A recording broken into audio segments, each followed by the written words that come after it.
Hello, chat. How we all doing today? Also, Nick, thank you for the resub now for 36 months. That's crazy. Insane as that is as it's that big of a number. Still not awful? Nice. Also, Fancy Daggers, thank you for the resub now for 3 months. Thank you for sticking around with us. But hello, chat. Today's gonna be probably a very chill stream. I did not sleep too well last night, so my energy's just a really just EP day kind of feel. So today's just a vibe. Today's just a seriously is what you're saying. And no, why is that? It's just because I was working on a bunch of different stuff, and then when I went to bed, I just kept like tossing and turning. So I just did not sleep well. But I do have something to show y'all. It was a bit selfish of me. It's all good. Welcome on in, everyone. So today's just gonna be like a very chill day. Probably just gonna vibe, do some stuff, most likely explore around the far edges of the map to kind of see if there's anything out there and anything else we can find for fun. Anything else that we can explore. But there is a little bit of a delay in making my Pokemon gym. And I will explain why real quickly. You'll kind of see it once we enter into the end portal.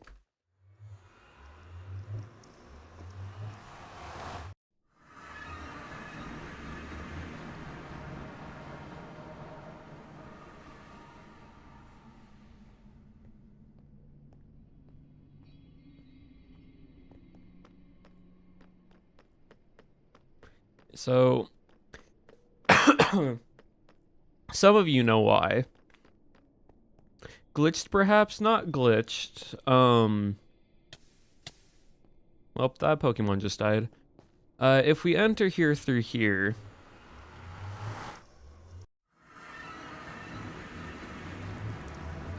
A future end event soon, no more end. Smile cherry. And if you see... No portal.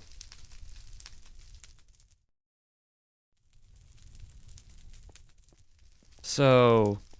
We can't get to the end right now. But chat, are you... Chat, here's the funny thing though. What if I told you this wasn't actually the end portal? Nom has not seen it yet, no. So, we all have to be very quiet and secretive about this. Because this is a prank. For specifically Nom.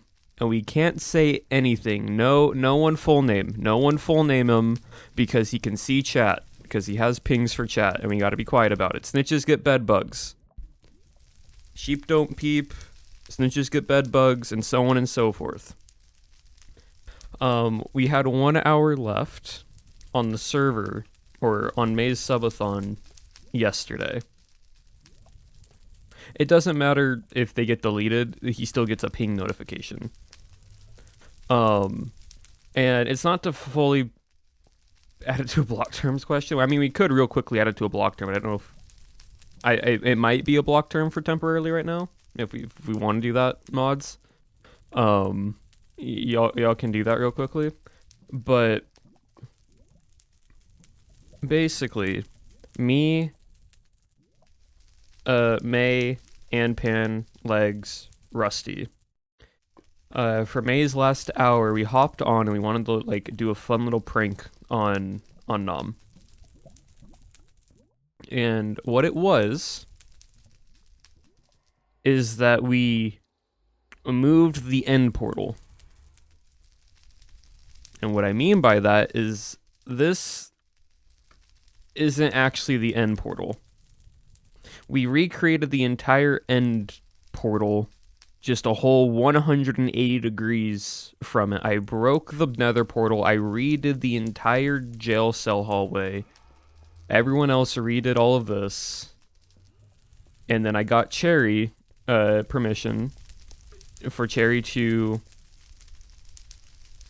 give us the end portal frames, place 11 down, break 1, break all this, and then we left a sign that said, that I put down that said future end event soon, no more end, smile Cherry, because that's very, very convincing for what it is.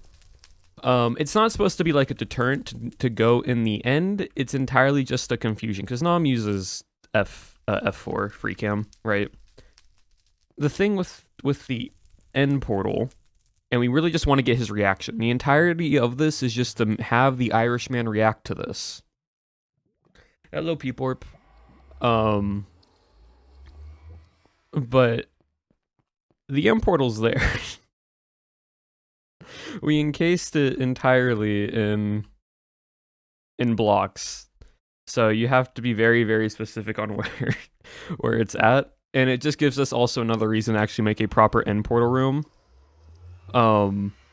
But this sign is to help make it very convincing on what it is. And so that's why I can't go into the end right now.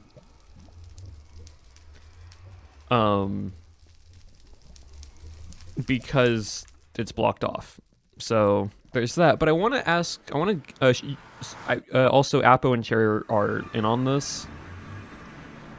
So it should, if anyone asks in the Discord, those two will make it more convincing. Lava pool. What if you hid the reel in lava? Like, encase it in lava?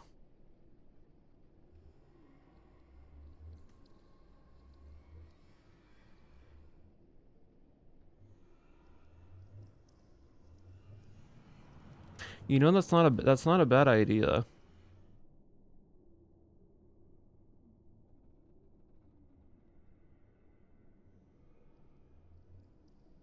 That's actually really, really clever, Dally.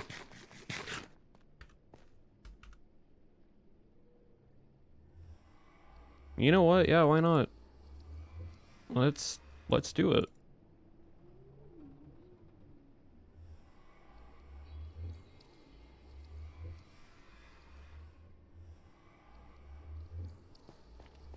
Honestly, Rusty, if you want to help me, that'd be great. That's actually very, very... Because we were trying to figure out a way to not...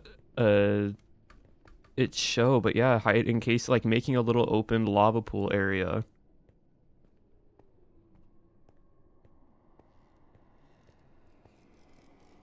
Yeah, no, that's really, really good. Like, make it into, like, a little cave system, right?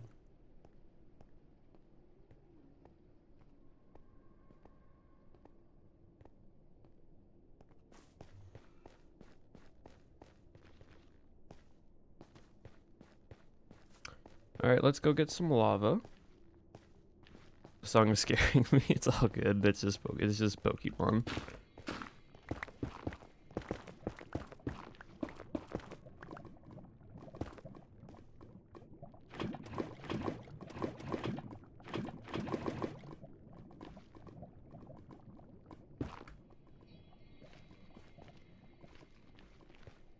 Imagine he raids in.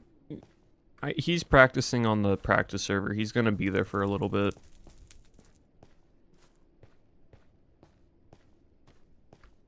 Hello, Rusty Courage. Hello. Hello. You just gotta be fast about it, yeah. I almost went straight to the portal.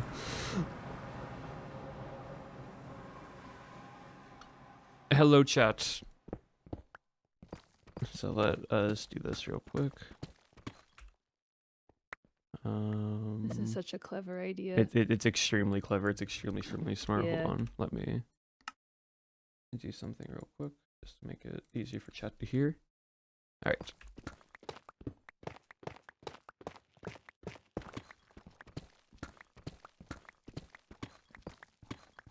What is that really bright colored Pokemon on the map? Like that way.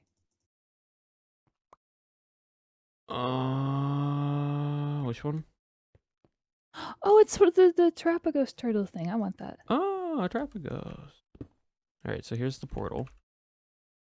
Oh, I used the wrong darn. Okay, I need to use this one instead.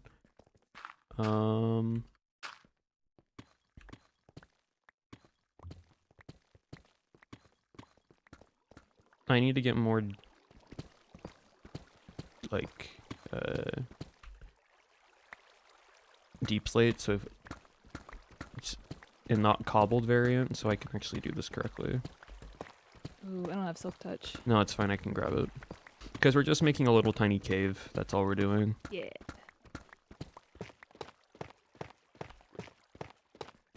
I can also mix it with a little bit of tough as well to make it a bit more organic. Okay. Then run for your life, yep. Yes, chat. Also, I'm going to turn the music just a little bit. There we go.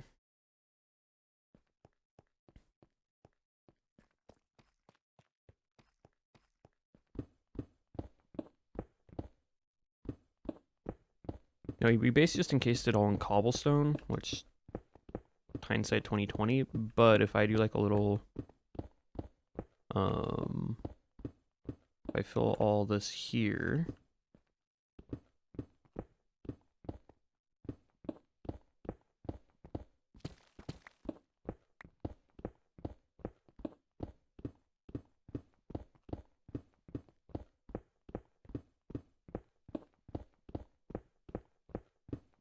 lava doesn't go through. I don't believe so. I don't, and if it does, we can just pick it up and then just quickly go through and then have someone go in with like lava, like a fire res. So that's all fine. Because I need to look at reference of like this, for example, where it's just random lava pools scattered. And I kind of need to, like this, almost in a way.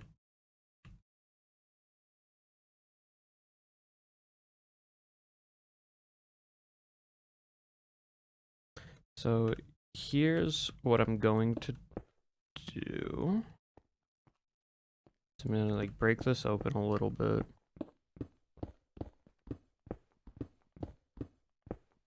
Drink, yeah, I think we're overall fine.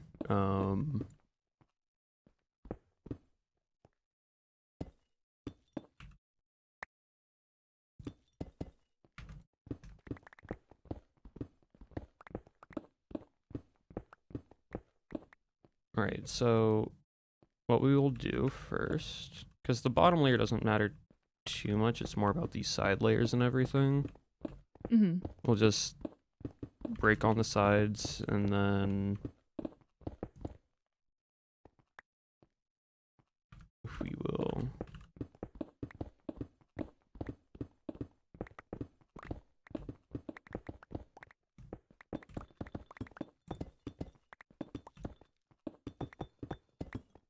it also doesn't need to be perfectly square, it just needs to be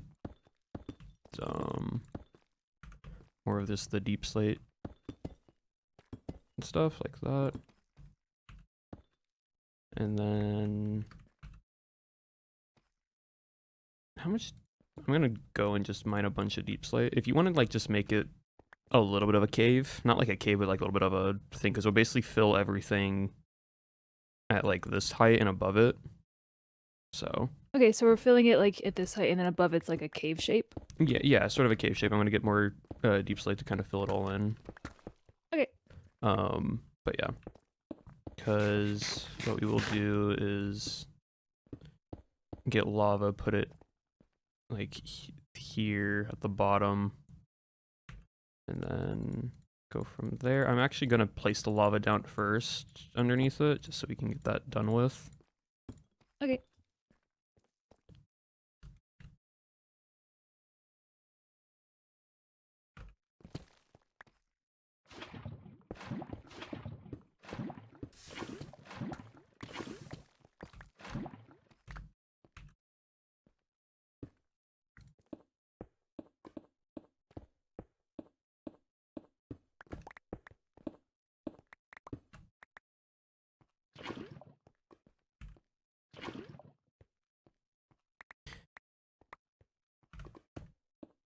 Oh yeah, because lava.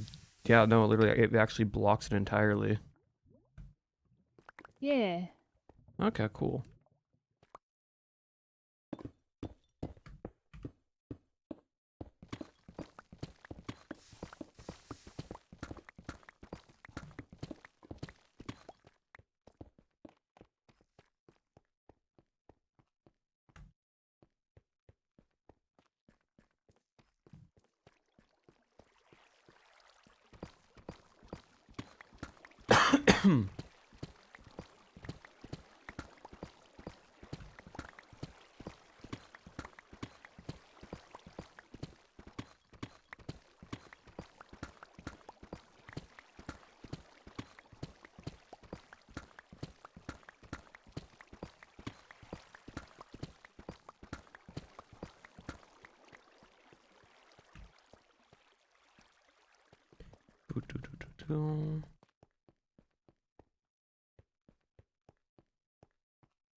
Okay.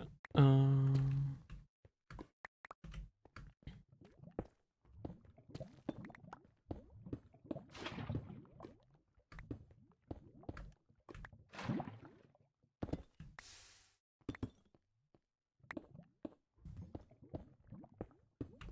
How much lava do you have? How much what? Lava. None on me, but I can go grab some. Okay, no, that's fine. Yeah, we can kind of also just break this entire wall because it's already deep slate. Well, I mean, like, yeah. I just mean, like, just do this. And then just fill a little bit in.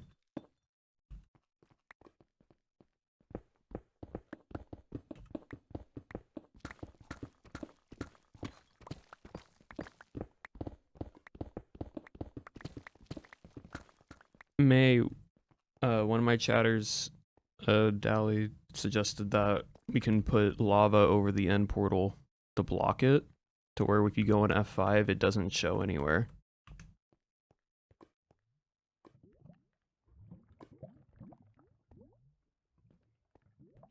So that's what we're making a little cave now out of this, to where it feels even more realistic.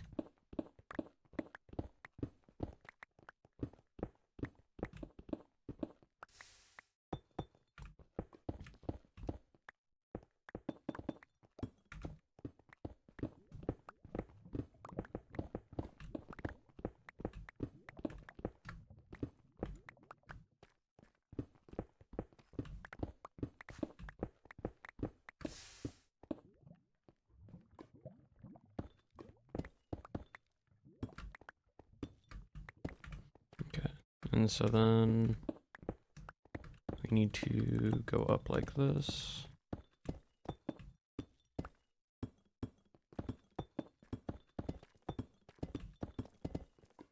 I'll go grab some more lava.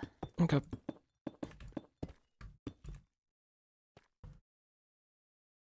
Where's the tuff? I know I had tuff somewhere. Here. Oh, I also have a lot more deep sleep than I thought I did. Cool. And then we'll just fill in like this, and then break all this.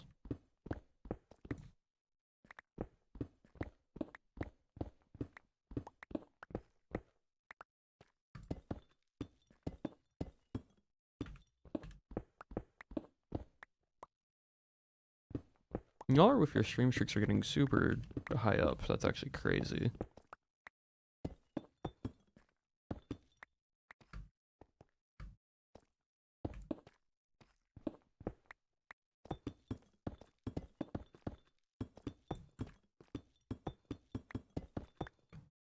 And then we will just fill all this in.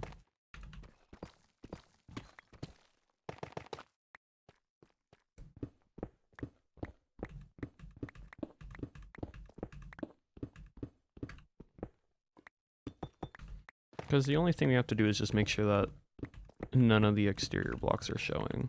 That's the only thing.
I just realized I guess I should go higher.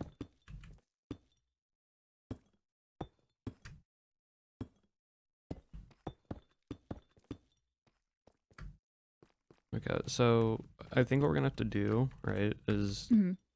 place lava above this first, and then break all the blocks, because it's not going to be. Well, hold on. Yeah, it's gonna have. We're going to do. Actually, it's gonna be very weird how we do this, but Mhm. because it needs to come up to this height and not seem weird. So, can you place lava here? On this block? Where the hole is. Oh, the hole. Yeah. How much lava do you have? I have like 6 buckets. All right, that's fine. That's a start. Give me a second. Let me. Okay, let me go grab more, and then I'll be right back. Okay.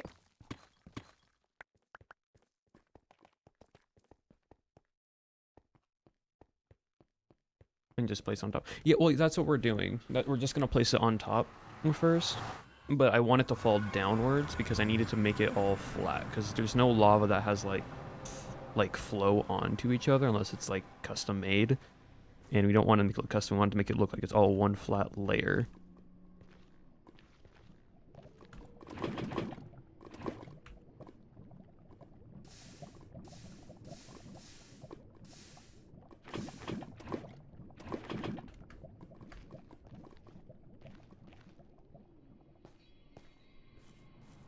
Lava will give it away a little bit. But I need to do it this way anyways.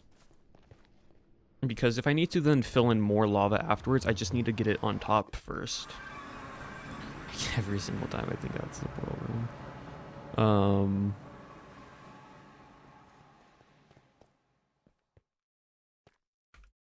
Okay.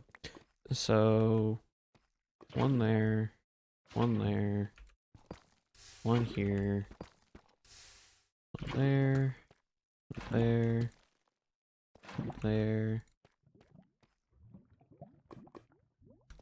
and then here, there, there, there, there.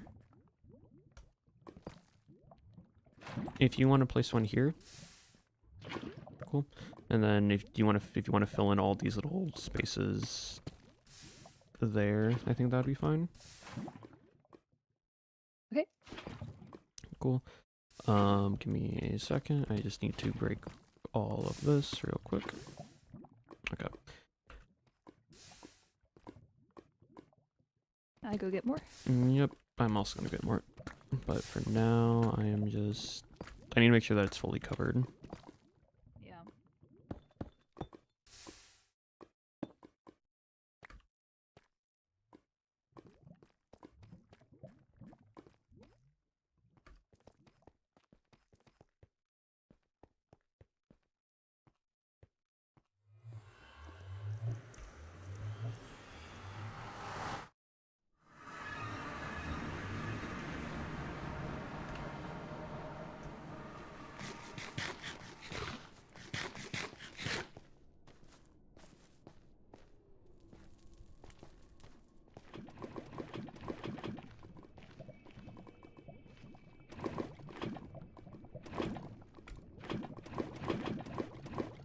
Alright.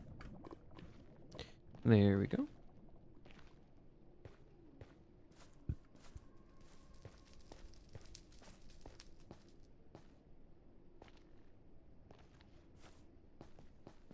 Did I go the right way? It's right here. Oh.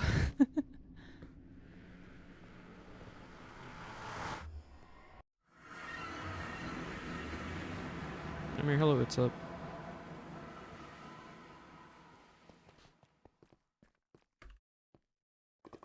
Okay.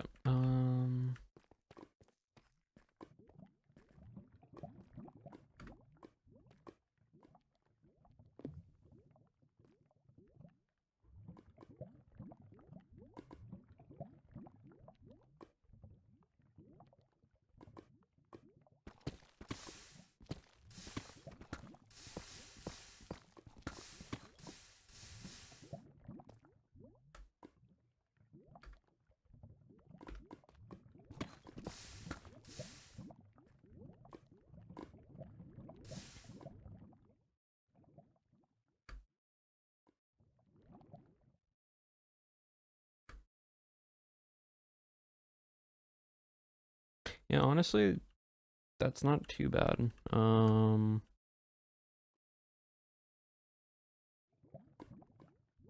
We do need to...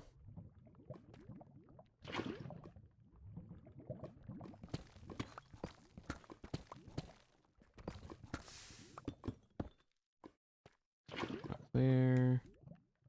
There. I'm gonna have to come...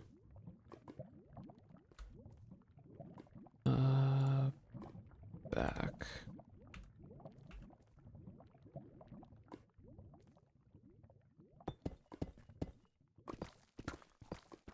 Make sure that gets covered. All this needs to be blocked off.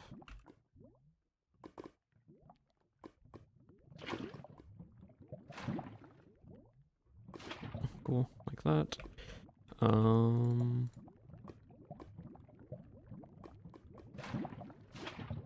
Yeah, if you want to fill in that side, Rusty, you can do that.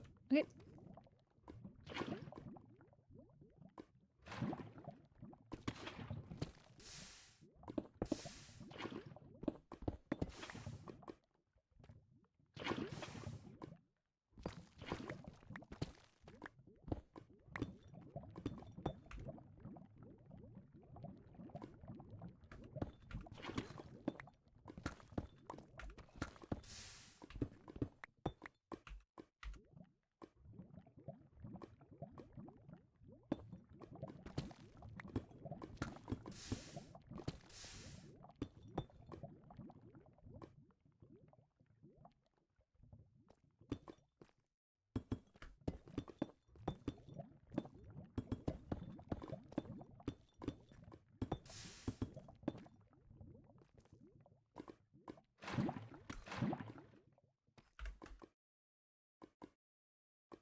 Like, you can't block that, unfortunately, because that's just how the end portal works. But if you're here and you just fly up and around, you're not going to notice anything. Because it looks just like that, but just smaller.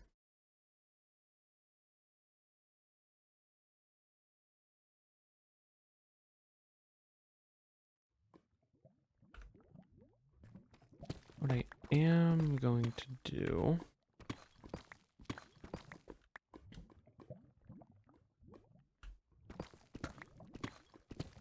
is these holes were not fully filled in.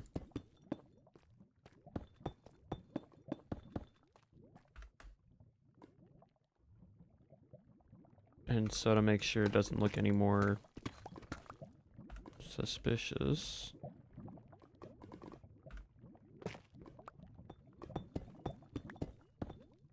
I'm gonna fill in these holes.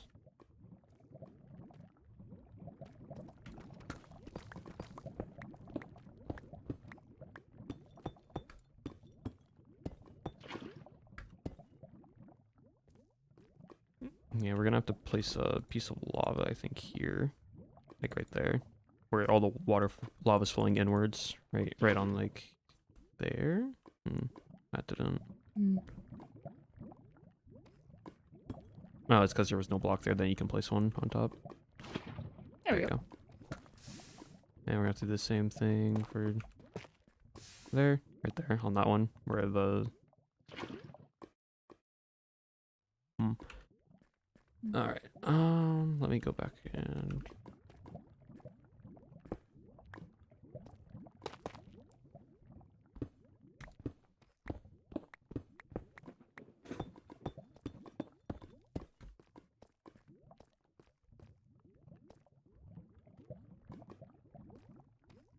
it feels a bit too symmetrical. Yeah.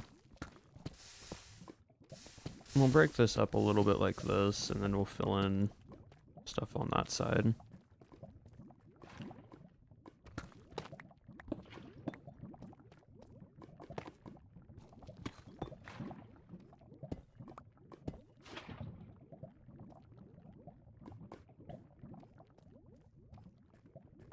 Yeah, Where we was just need the to entrance? that side. Okay.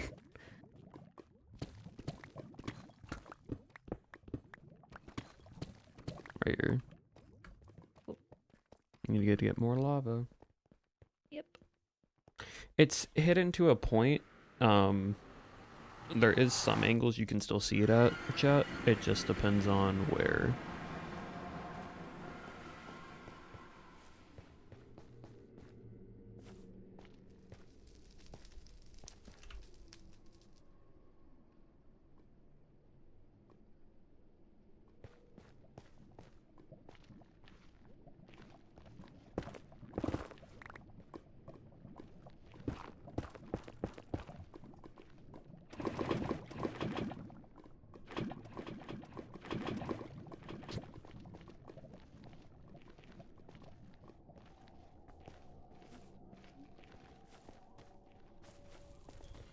Nope, not this direction. This direction.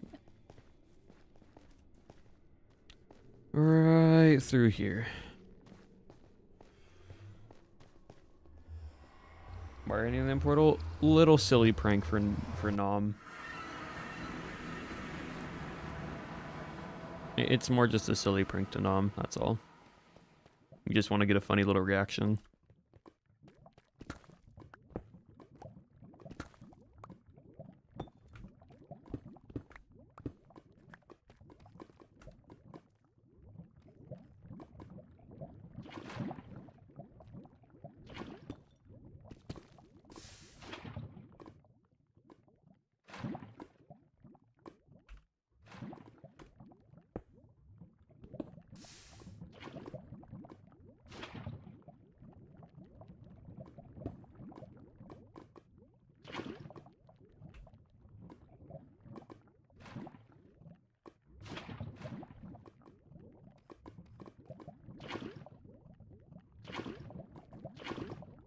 Perfect.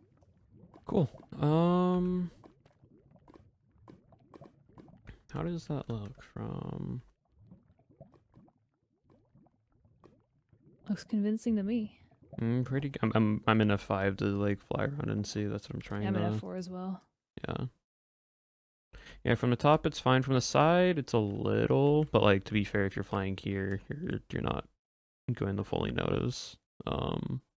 Especially once we fill this in. Mm-hmm.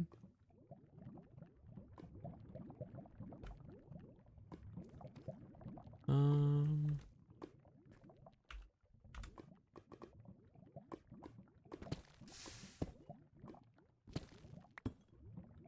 I'm now just doing like fixing little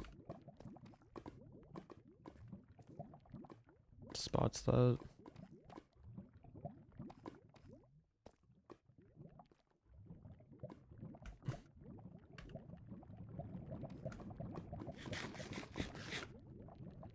Okay, there you go. Wanted to fill that in. There's a piece of cobblestone here. Nope.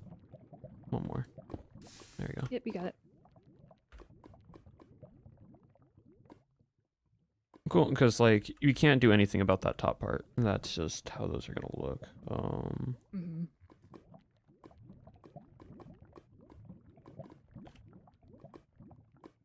Well, oh yeah, we're gonna fill all this in, chat. Don't worry, we're gonna fill all this in. You know, from the top looks fine. From the bottom, From the bottom, it's a bit obvious, but yeah. Well, time to fix the bottom. all right.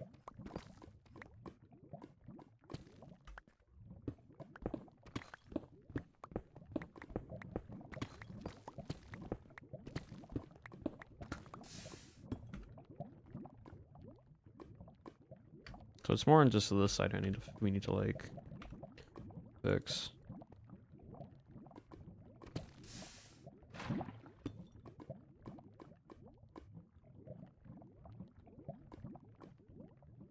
Okay, cool.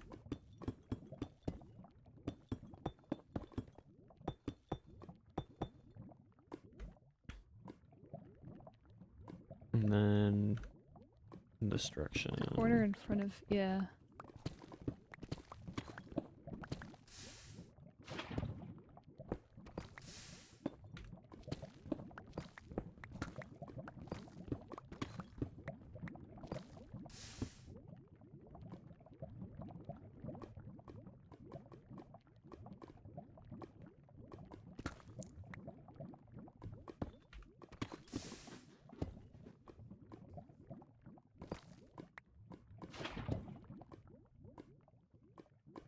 Wish I brought fire res so I wouldn't be as Oh. scared to try this. Yeah, no, that would have been.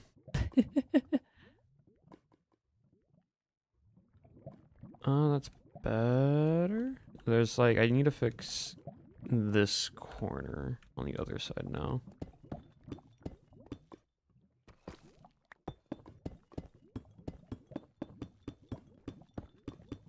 Excuse me. It's alright.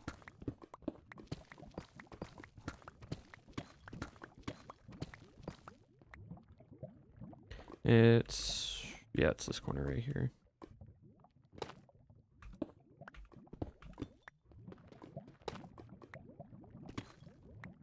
Okay, see it? Cool. Cool. Oh, It's the middle blocks that need sources to make it less flowy. I'm just, I'm gonna just go get fire res.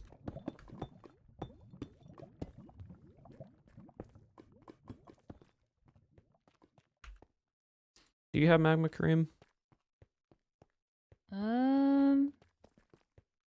CC might. True. Alright, 2 CCs.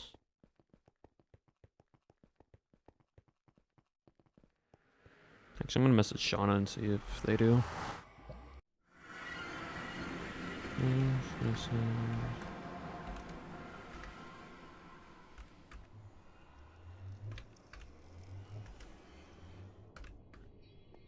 If not, there always is the magma spawner that we can go to. Yeah, true.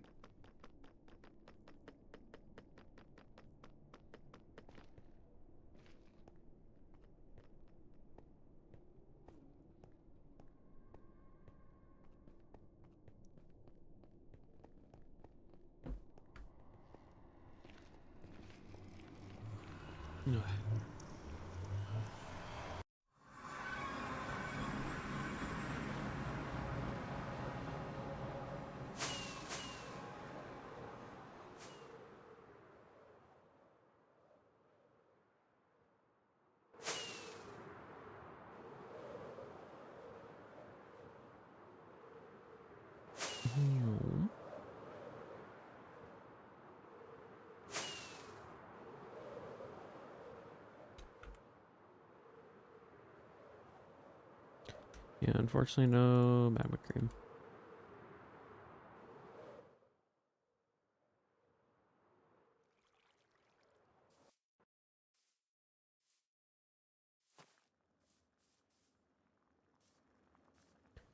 That's all brewing stand stuff for, yep.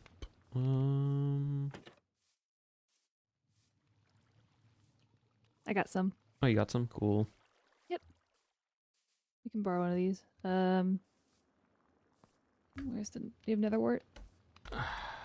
Not on me. I can grab that too. Okay. Yes, chat, we're committed to the fullest for this. If there's one thing that I am do when it comes to stuff, I fully commit.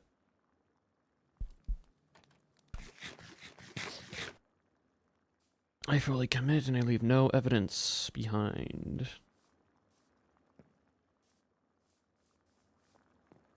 Kidding, I found some fire res. Oh, even better. Lovely. Alright, it is 8 minutes, so I will go and grab a bunch of lava and then go into there. For the bit, chat, for the bit.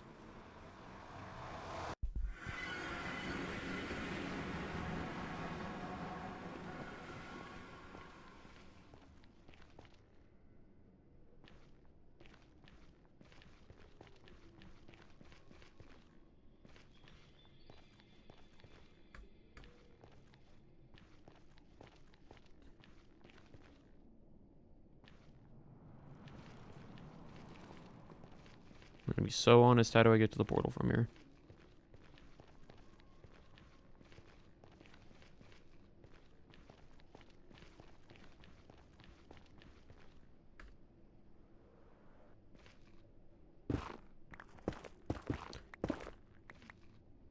This is Nom's portal.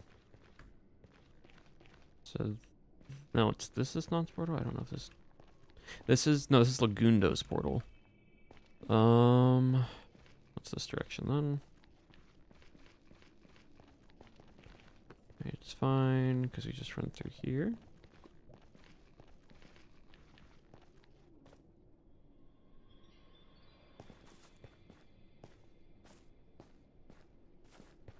There it is, and now we can go down here.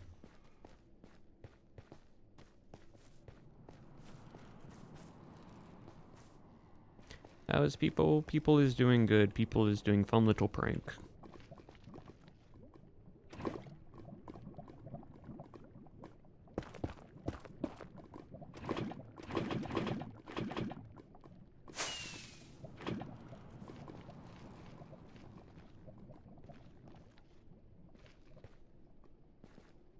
Got you delayed. You'll see it.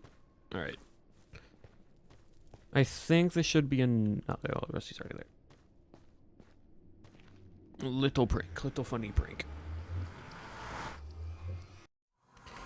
Okay, that's like every single time. I think that's the portal room.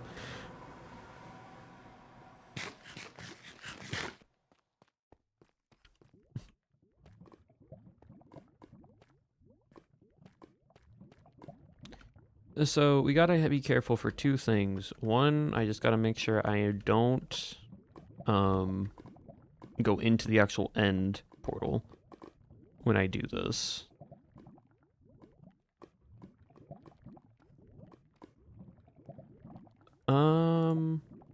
Rusty, how much wood do you have on you? 0. Okay, well. What you need it for? I need to make like a trapdoor or something so I can go like small. Oh.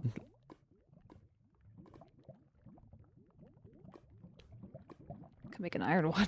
I mean, that works too. Honestly, Yeah? it just needs to be something that I can flip.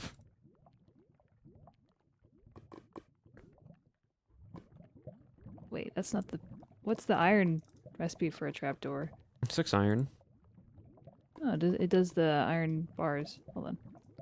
Or is it 3 iron? 2 iron? Oh, it's 4 in a square. Oh yeah, that's weird. Alright. That's weird. Alright. Thank you. Alright, let me...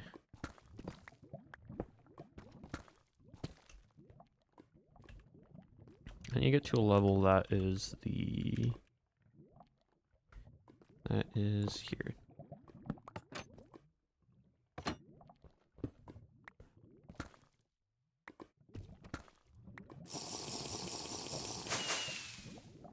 Right, I have it.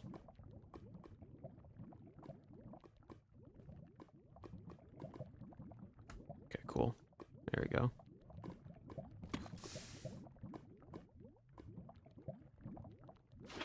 One, 2, 3.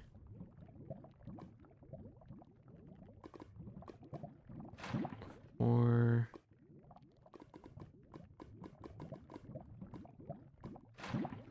5. 6. 7, right over there. I just cannot press spacebar because if I press spacebar, it's gonna make me go upwards.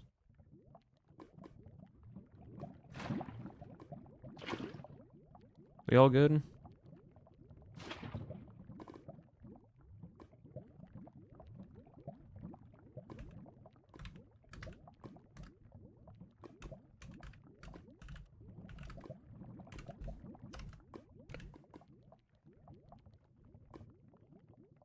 Looks solid.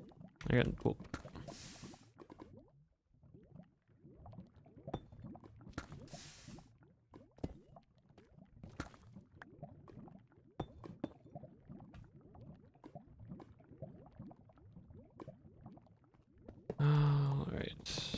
Probably didn't need to do it that way, but just to be on the safe side, and then... Yeah. So is it like the blocks around the portal itself on the side can't be fixed? Yeah, because basically those are... I mean... Actually, maybe they might be able to. Hold on. How much? I got 5 minutes. Yeah, it doesn't look like it, unfortunately. Okay. Do you have any more lava buckets? Can you drop them to me? Thank you. Because I can just try different ways to see how it... Thank you. Yeah, because if I place one there, it doesn't do anything. If I place one above it, it doesn't do anything. If I place one to the side of it, yeah, it doesn't do anything. So... Okay, so it's just a weird interaction with the frames. Yeah. I'm just gonna see something real quick. I don't know if this would actually do it or not, but...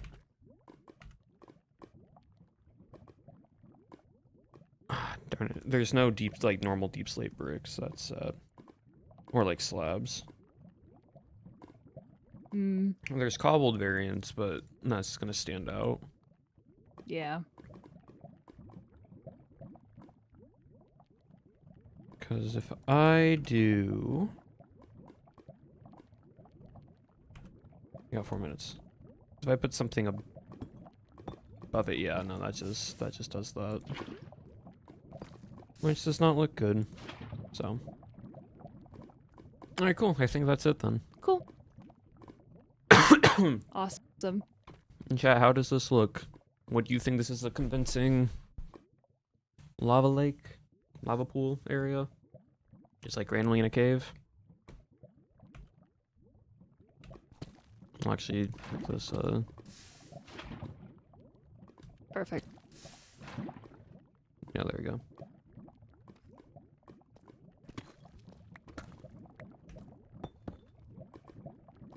Alright, and now we just... Nope, not that. The victory firework. Get some normal deep slate.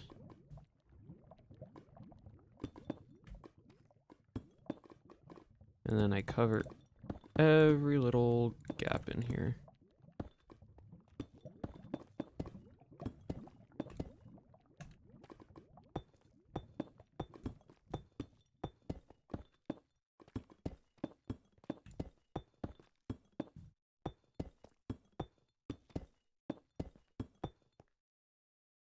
Cool. And then we need the brick and cracked. Actually, yeah, perfect. And in free cam Cool. chat, you would have zero idea if you're looking from above. From the side, yeah. You can kind of tell from the side because again, half block doesn't really fully clip. But that's just end portals.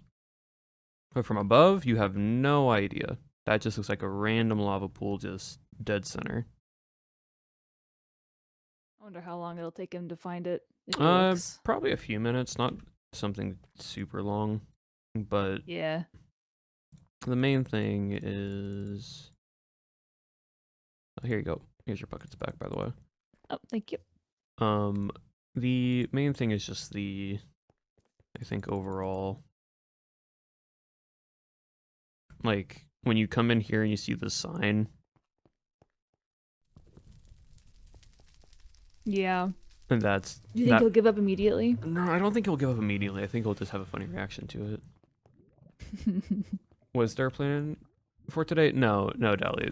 Today was just gonna be fly around, just explore and do stuff, so... You really think he won't believe the first portal is real? I mean... He might have a thought of it, and it will be funny. That's what I'm wondering. If he's gonna walk in, see the sign, see the portal, and go, well, okay, then leave. Yeah, no, I think that's what he's gonna do, which will be very, very funny. Because at that point, it's very convincing. Yeah.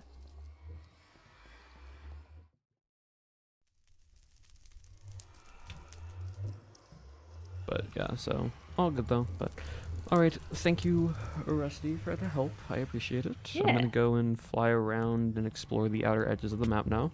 So, Have a good stream. Oh, right. I don't know what died, but something did. oh well.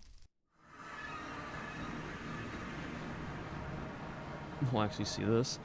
We didn't know if it would have been today or whenever, right? It's just gonna be funny. Good use of the first hour of stream. Yeah, I feel like it's a good use of the first hour of stream. But yeah, so very silly and really funny.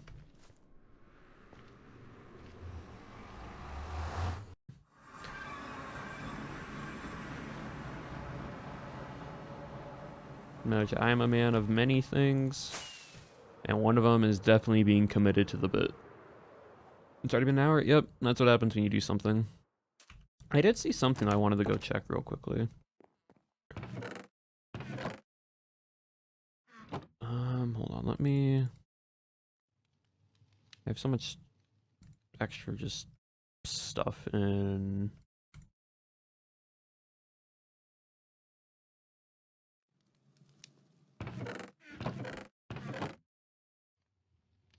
my hotbar that I just need to like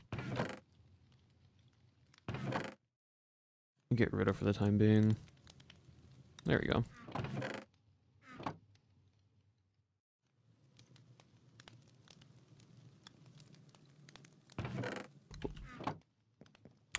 All right. I'll just put in that for there for now. Now then, oh, I need to get Rayquaza. What we're gonna do today, chat, is we're gonna go explore the however far the border is on the map and then just vibe for the remaining amount of time. Now, actually, real quickly, Shauna's flying back to their base. I want to get Shauna in on this. Looks like a web. Yeah, it really does.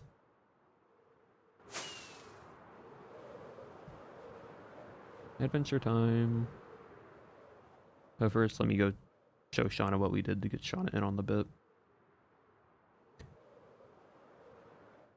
Hello, Abolish. Hello, Shauna.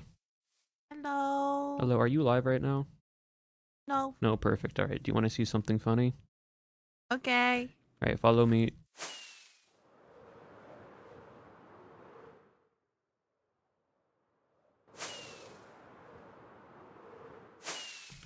I was full of things. Oh, it's fine.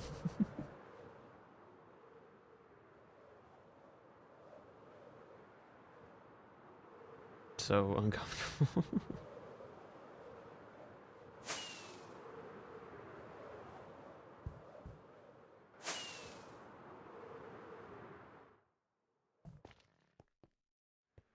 Oh dear, the never. No, we're just going to the, what is it? No. We're just taking the nether to go over here real quickly. Okay. Now, Shauna, do you like bits? Do you like funny moments? Do you like silly ha-has? Do you know me, Abolish? Oh, I know. That's why this is rhetorical. Oh my god!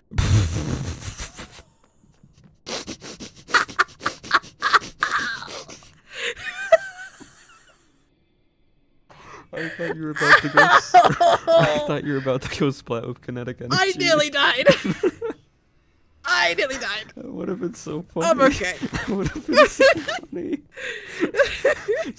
just the oh my god, as you're zooming. You know those videos where it's like the kids in like laundry basket or stuff going downstairs and it just eats it when they hit the bottom? That's me. That was That's my life. That was you. Okay. Oh, so you asked me about magma cream. I was very sucked into my mining experience. Yeah, no, it's all good. It's all good. Come here. So,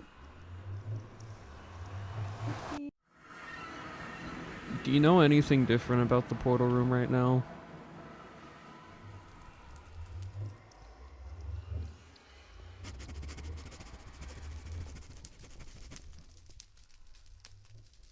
They're always there. Hmm? There's always fire in there. Do you see what happened to the portal? Oh. Abolish. Where's the portal? So come here real quick, right? Do you see the sign?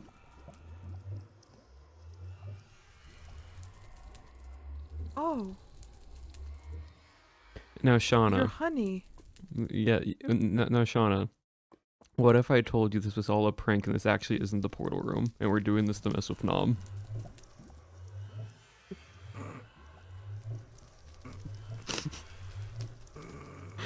We He moved. deserves it. We moved the nether portal, and we redid the entire hallway and end portal room to what it looked like Where's exactly. the portal? Are you in free cam? I'm looking, yeah. Okay, good. So it does work. Come here. Come with me real quick. Get out of free cam. Okay. It's behind that. Oh my god, you can. Oh, you So can, we you can't. we Yeah. encased it, and then if you fly above it, it just looks like a lava pool. But if you go to the side, you can see the end portal. How do we- we get to the end? Until Nom knows, no one can. Until Nom realizes it was And a of joke. course, he decides today to train for MCC. MCC. Yep. Of course, I just, you That's- know, Yep. Yep. I was really worried that you would get your honey, and I was going No, to feel really no. sad for you. So originally it was just the end portal. Then one of my chatters said, "What if we filled it like with lava over to hide the portal frames better?" And so we did that earlier, and that's why I was wanting mine McCream so I could get the rest of the portals. But we got a fire res. Oh. But yeah, no, it looks like just a normal lava You cave. guys are psychopaths. For the bit. Oh my god. Yeah. So it was me. We did this in the last hour of May's subathon. So it was me, Oh May, my God. Legs, Rusty, and Pan. And I was asleep. Yep, and then Jaw came had in work. towards the end. You people need to stop doing stuff at like 5 a.m. I'm begging of you. Yippee, time zones. I love being EU. It's so awesome. No, but yeah, like fully, we messaged Cherry asking if she could console command in some end portals. We placed them, placed the eyes down. We dug out this entire thing under an hour, got it all set up, and then made it look Me as annoying nominal Oh, gravy. you know I nominal. Oh, yeah, I've also blocked. I also Yay. blocked Nom's full name in my chat, so he doesn't get a ping if someone types it. Because that guy's a freak and has the ping thing. Yeah, when people, yeah. So What a weirdo. snitches get bed bugs, and peep don't sheep, or sheep don't peep. I just did that entirely backwards. I'm tired. I'm a sheep and I peep. Yep. You're so welcome. Sheep don't peep. Snitches get bed bugs. Sheeporp don't peeporp. Peep warp don't peep warp. But yeah, so right now, everyone who knows of it is. Oh yeah, and Rusty also helped. Okay. So everyone who knows is myself, May, Legs, Rusty, and Pan, Jaw. I've messaged both Cherry and Apo telling them that we put the sign down that says for an end. I For don't know if CC would be able to hide it. well, that's why I'm not. That's why we're not telling CC right now. CC's not the best of liars. And then I've messaged both Apo and Cherry, and I'm like, if this happens, and it gets questioned, just go with the bit. Yeah. I can't wait for the end event. I'm so excited. Yeah, the end event. Yippee. I'm so excited. It's going to be so awesome and amazing. But yeah, so I that was. realized I still need to get a Beldum, and they're only in there usually, so that's kind of awkward. Well, you can get that in a little bit. It's fine. It doesn't have to be right away. I can't wait to see him cry and weep, aka be really, really annoyed and mace someone. Oh. You're gonna get maced a lot when it gets revealed, you know that, right? I mean, if anyone's getting more likely maced, it's either Legs or May. May Mazes, it was nice knowing you. Peace and love to May Mazes. Out of the two, I think Nom is more inclined to bully May. Oh, yeah. Also, May's more on the server right now because Legs is on the flight and doing flight stuff. Yeah. But yeah. Evil Nom. So, just wanted to show that. So, if there's at any point Nom asks, you can also Mhm. play into the bit now. End event! Oh my god, I'm so End excited! event. God, I'm so excited. It's so awesome. Oh, I'm so stoked. You realize that, like, no, you can't show it at all, just in case, like, he shows up in your chat, right? Mm-hmm. You're lucky he's training now, but eventually he's going to look for someone to raid. No, that's fine. I'm going to be flying around on the islands exploring stuff. Okay. So, but I just wanted to show, so yippee. Yippee. Alright, Have fun, goodbye. abolish. Thank Take you. care. Alright, shut. Let's go off this direction. Why would he spare me? It's not so much that Dom would just spare me. It's more like, out of anyone else on the server, I have full netherite. And also, if I see this man start charging towards me, I know he's going to charge towards me, so I am just going to actively evade him. Which then he gets to the point of, it's too much effort to kill Abolish. I'm gonna kill someone that is easier for the bit.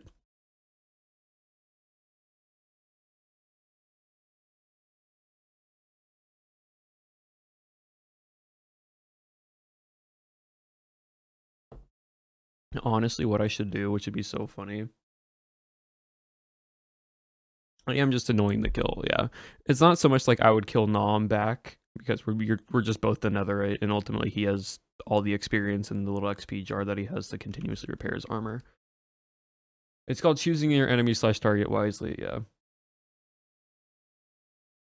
I have so many rocket, like, hold on. I have, where'd my backpack go? I have so many rockets that are 111 tier 2 and over nearly 1,000. Actually, that is 1,000. Over 1,000 duration 3 rockets. I can fly around the map, and if not, I was gonna request and just keep flying.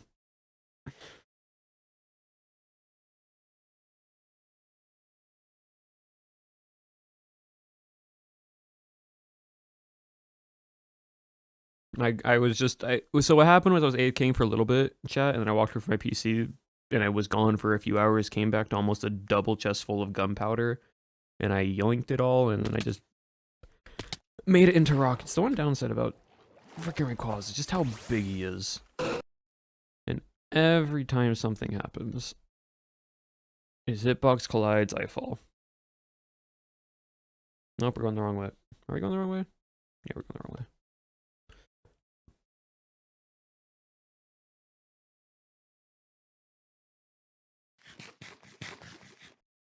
At least he didn't overreact. No, it would be funny though, in chat, just to have stuff that can counter a mace. And then just anytime I just have like a stack of roses in my inventory. So anytime he just tries to drop on me, I just place rose at my feet with a grass block. Just so he always just breaks the grass block stuff.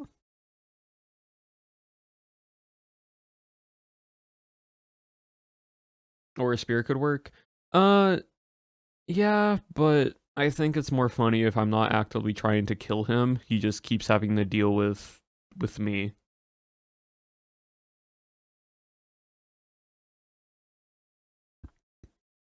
Would wind charges work? I mean, if I hit him, but like that's trying to line up a shot.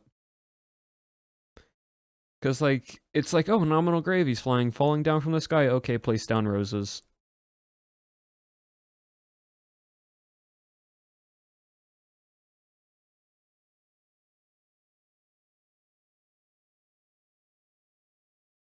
Your family friendly tag. And at that point, I just deafen. It's funny. It's very, very funny.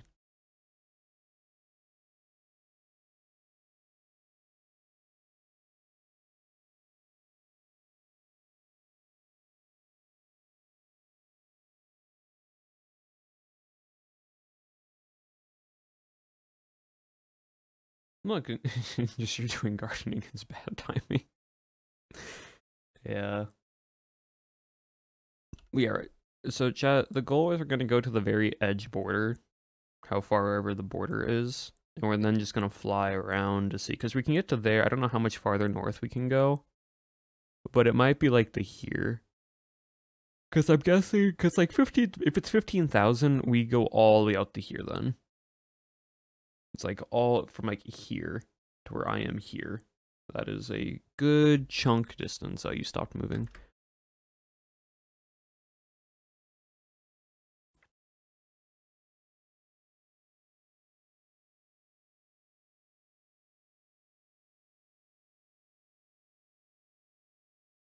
But yeah, chat. So also, I'm gonna say it another time, but I got confirmation that I am allowed to say this and like announce that I'll be doing it. So when I get back from TwitchCon,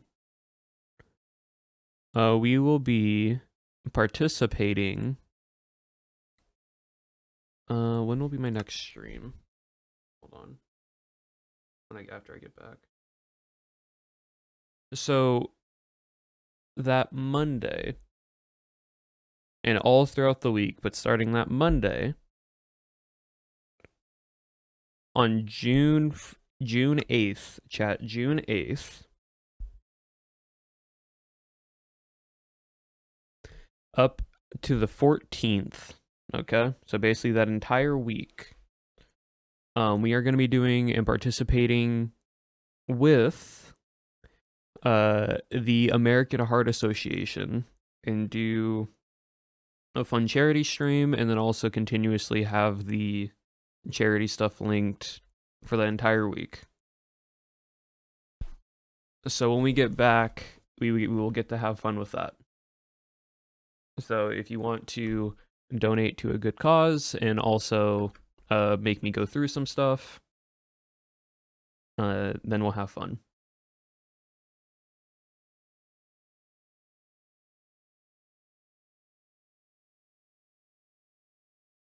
Because I'm getting some stuff, I'm trying to get some stuff set up to make it all fun. There will be fun little incentives. I think ultimately, if we're able to help raise money throughout the week, is really anonymous.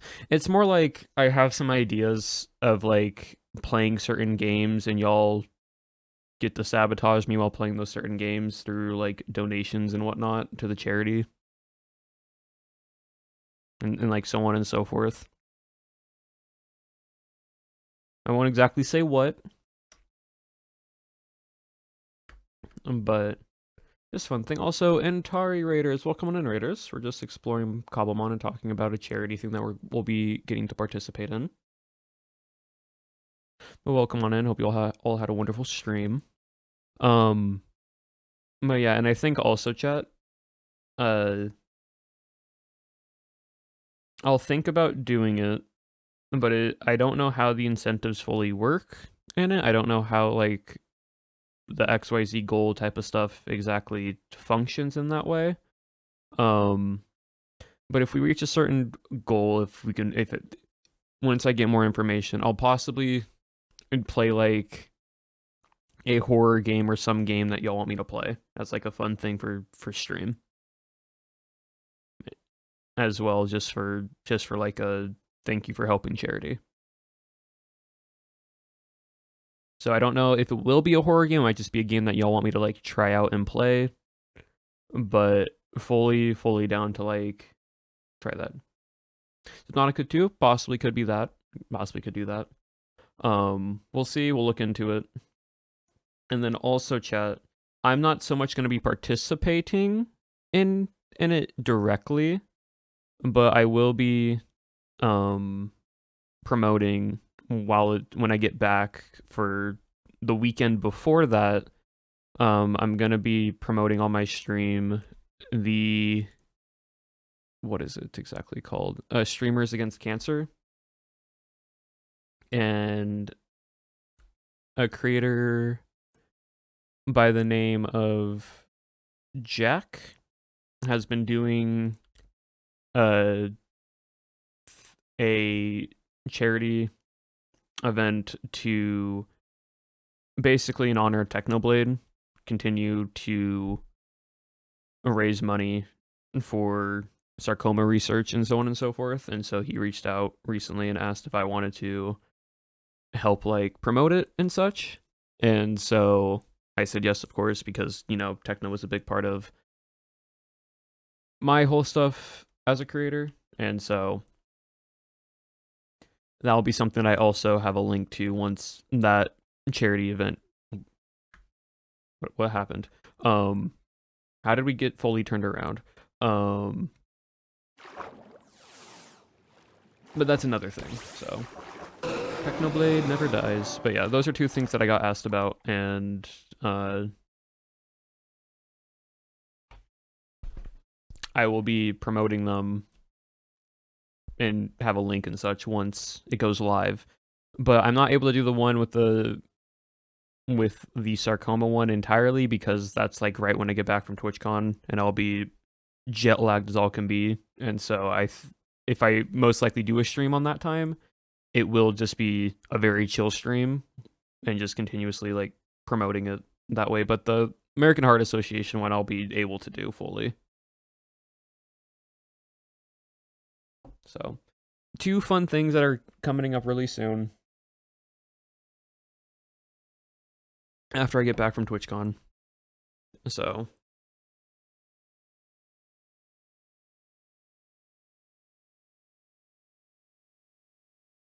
if those are things you want to financially support, you can do that. But if also not, just being in the stream and promoting it is great. So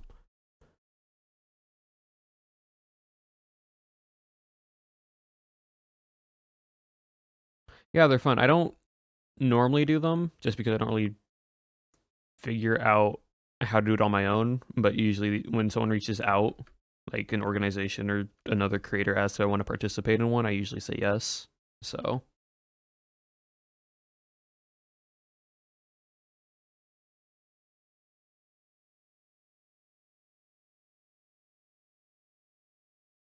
charity. But yeah, so that's something to look forward to, and that'll be fun. But before that, we have a whole week, or like a week and a half or so of TwitchCon.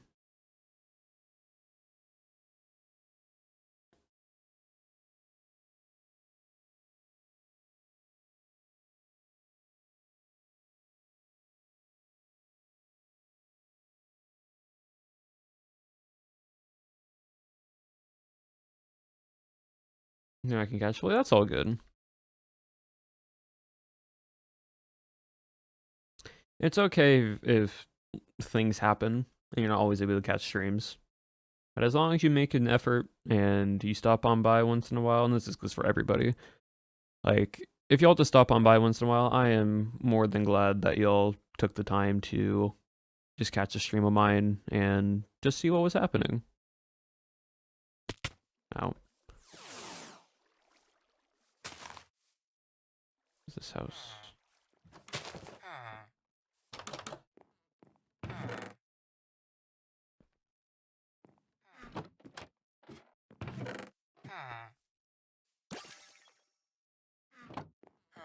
What do you have to trade? Terrible trades.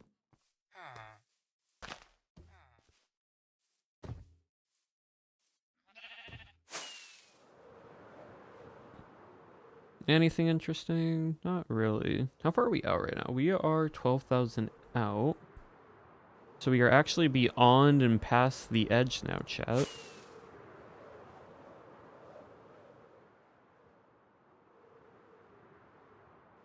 What Pokemon spawn around here?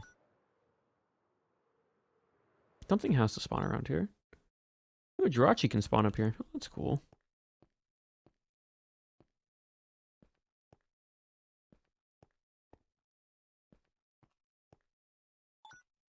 Oh, okay.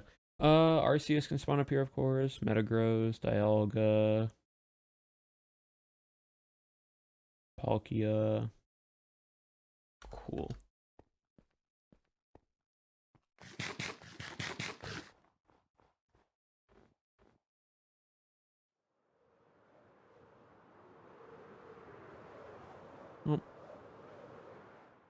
Gimme Ghoul Tower. Actual Gimme Ghoul.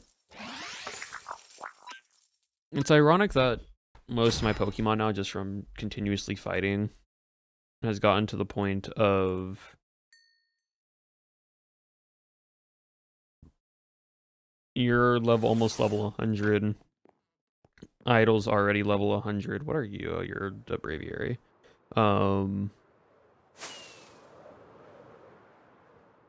Chuckle. Any observatory over here? Any observatory?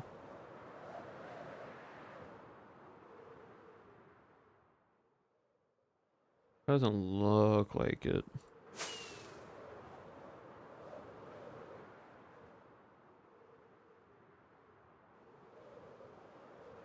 Oh, there's also a...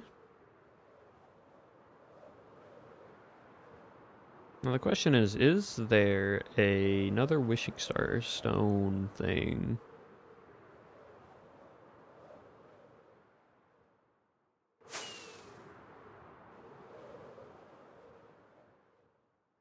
Because I don't mind collecting more just so if anyone else needs one, they don't have to go try finding it or go super far out for it.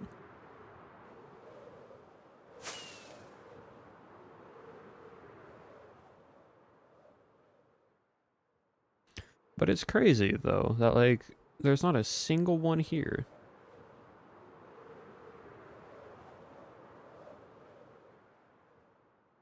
Thought that was something, but it's just rocks. Like, look at this, chat. There's nothing. Oh, yeah, no, there's a Gimme Ghoul statue, Shrine Ruins thing over here. Hold on.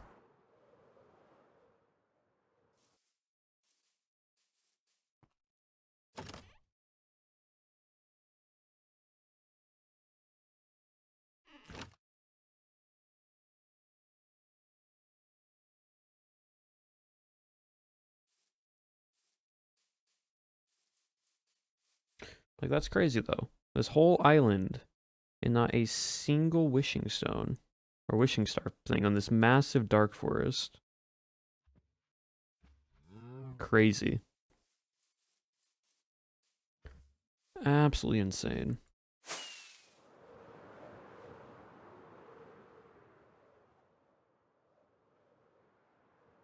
Are these coins used for anything? Yes, technically. You can make a Gimme Ghoul. You can make a Gimme Ghoul with this stone. That's how you involve the little tiny guy. But like for the most part, it's not really anything else. What is this? Oh, Dawnstone.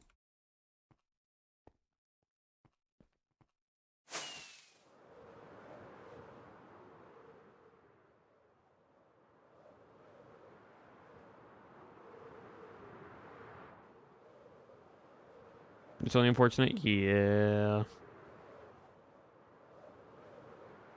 Devolve. That's what I mean. It's used to evolve Gimme Ghoul, but that's it really. Like make me no. So there's a little tiny version of Gimme Ghoul that has a coin on his back, and I think if you give it 999 gold coins, it then evolves into Gimme Ghoul. It's like the evolving requirement for it. It's really interesting.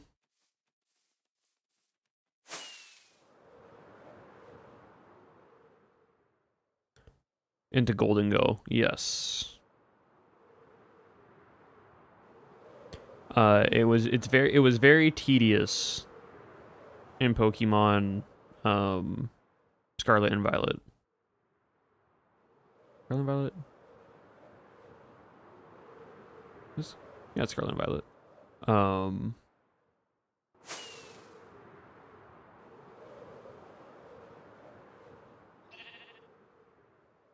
Sounds like capitalism, basically. They like coins.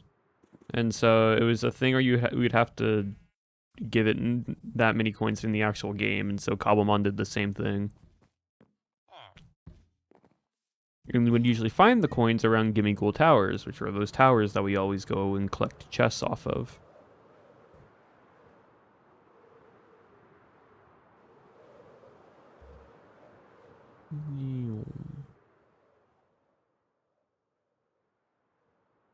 Game, it'd be really funny if you just wanted to spawn me an Arceus right now as I'm walking around in the middle of the night.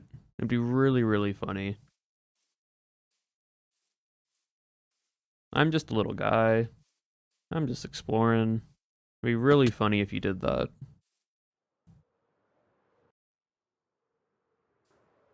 Eventually that's gotta work. Eventually.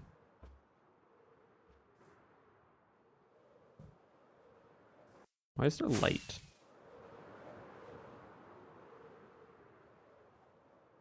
Oh, shiny stone.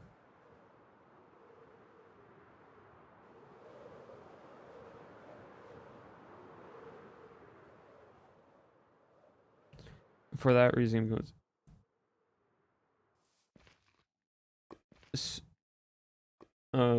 Spain lore memento. Yeah, that makes sense.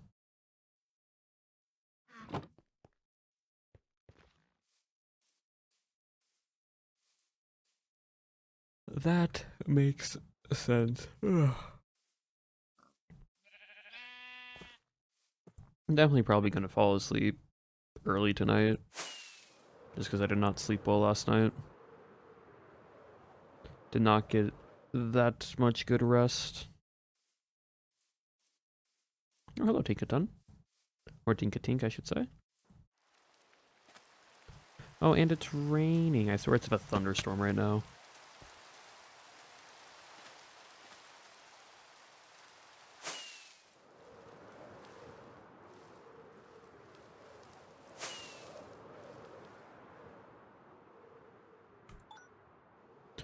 Nothing can spawn right now.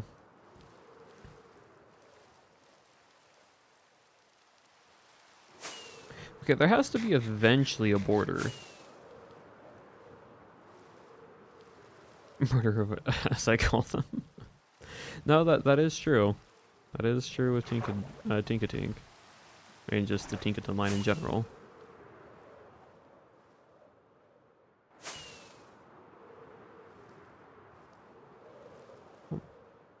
Goodbye, Rusty Courage. They are effective. I don't need medication. It's just I was just working, doing too much last night, so.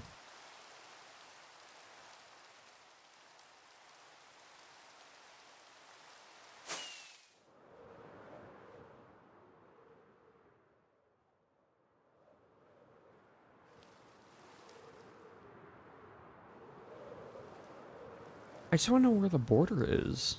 Like, I don't even want to explore the entire border. Like, we're at Z. We're at Z minus 1600.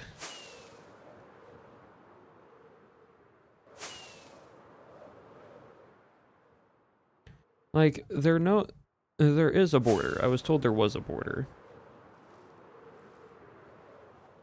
We're at sorry, not Z negative 1600. We're at Z negative 17,000.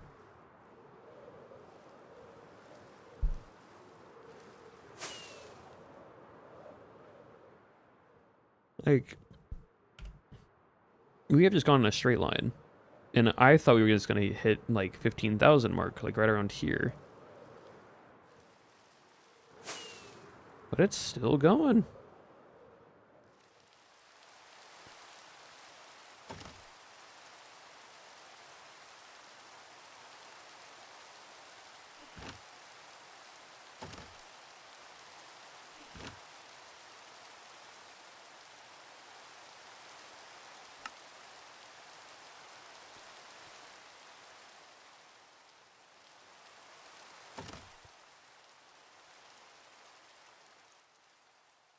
I really don't need any of the actual coins.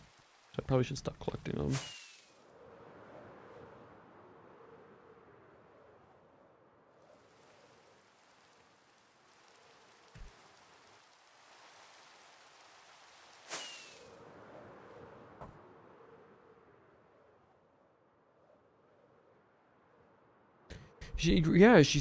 I thought it was just like a 5,000 block out from spawn.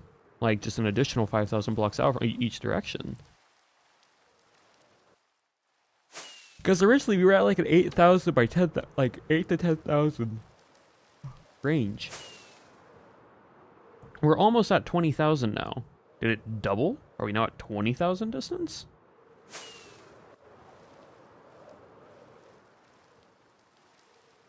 Like, if it gets to 20,000, I'm gonna stop and turn around.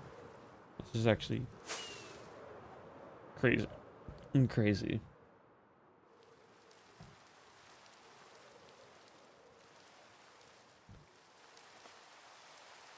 Oh, server lag.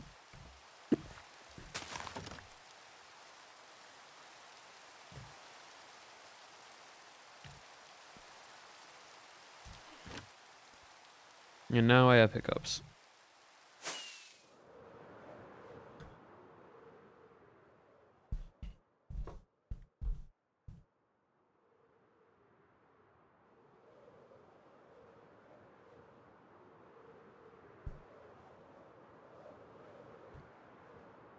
If I find Arceus around, to be hilarious.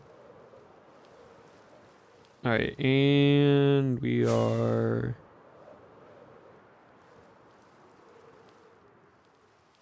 Maybe the border did get removed. That could fully be an option. Because we're now at 20,000 here. And I don't see a border in sight.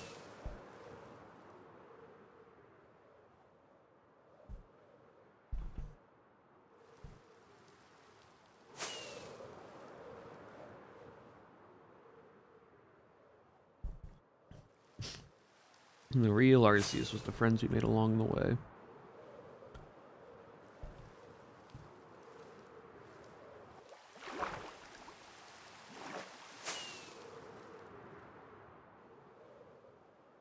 Like, I'll guess I'll just go to each island now, as like we go back to spawn. Actually, there is one thing I want to check, and it's this over here.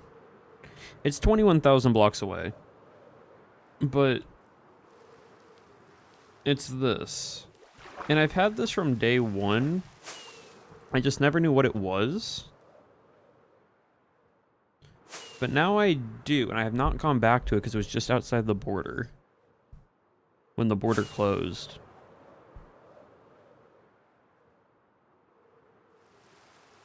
Oh.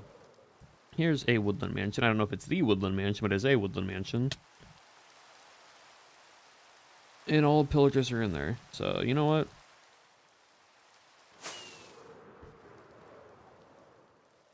I don't know if this is actually the woodland mansion that we need or not, but for the time being...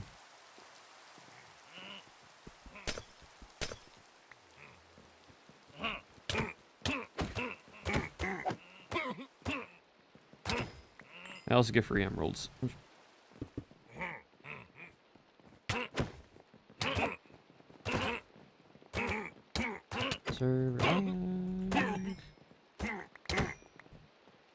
Honestly, knockback with these guys makes it really easy.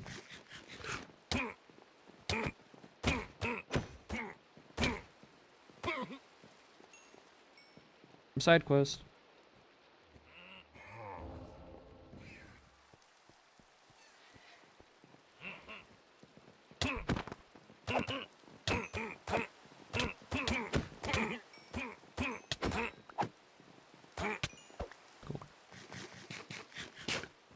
Okay, I'm gonna actually sit back up real quick.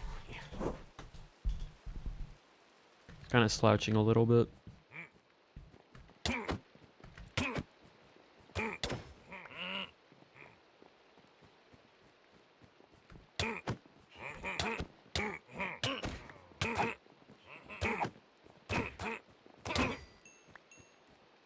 Cool.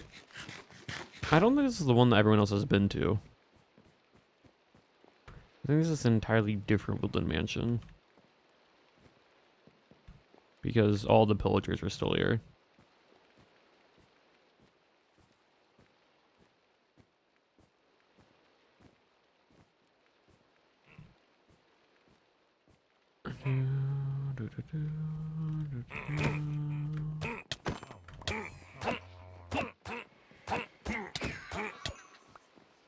Cool.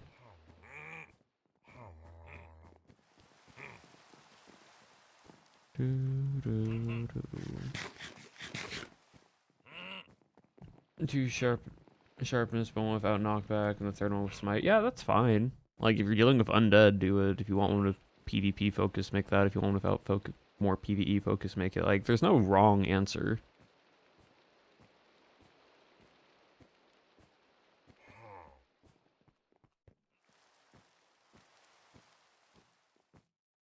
Okay, so there's a cobblestone block in here, but I don't know if that was just placed or what.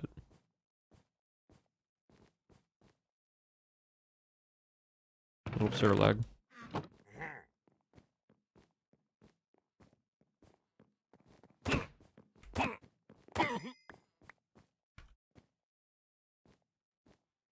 You can never have enough swords. True.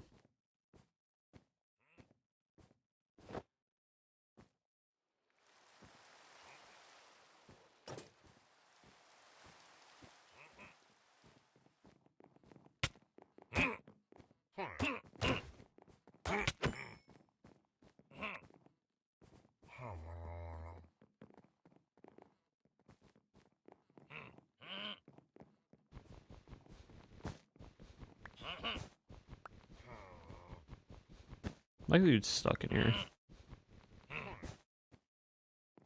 No? Yes? No, it's full. Did I miss a whole floor? No, this is... I've never seen that before. The entire area where all these guys are in are just stuck in a room that's blocked off by everything. Ah, nominal Grady Raiders. Well, well, well. Welcome on in, everyone. We are exploring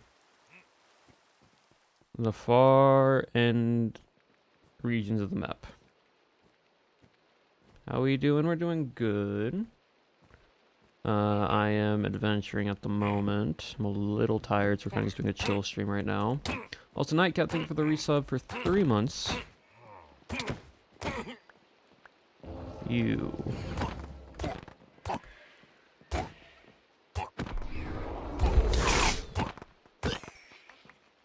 Alright, cool. Done with night. Oh, and free backpack. But yeah, we're just exploring right now. Kind of just seeing what all of these guys are attacking. On the outer edges right now, so that's what we're doing. How was stream? Though I saw that you guys were doing a bit of MCC practice earlier. I was lurking a little bit watching stream. But hope it was well, hope it was fun. And there, now it's done. Oh, another one.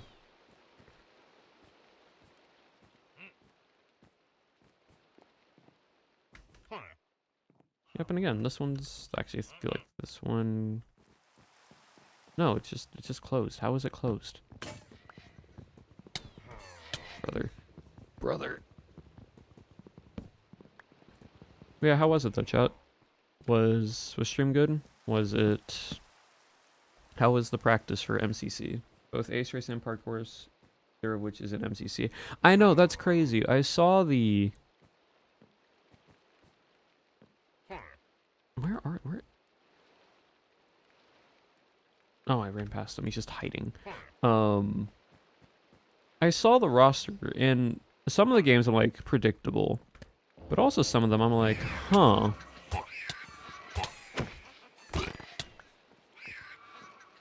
I was like, oh, that's interesting.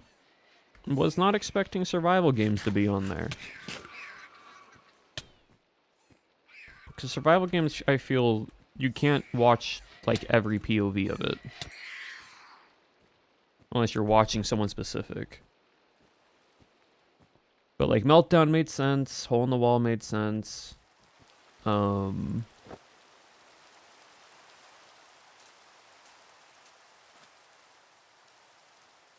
was the list again? Hold on, look at my phone.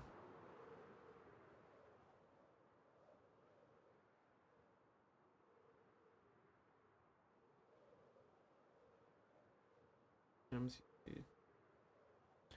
One moment. Yeah, so the game roster is Meltdown Survival Games, Tug Toss, which is the remix, Rocket Spleef Rush, Hole in the Wall, and Grid Runners.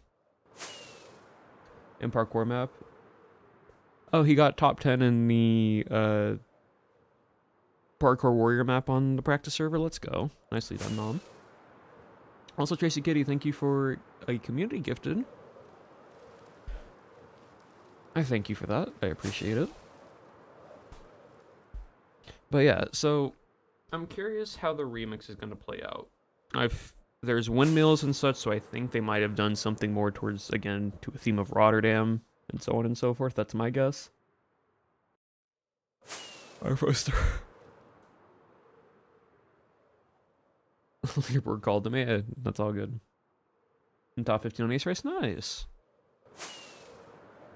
Yeah, it is interesting that there's only like 2 very heavy PvP games, being Meltdown and survival games, while everything else is kind of more movement orientated.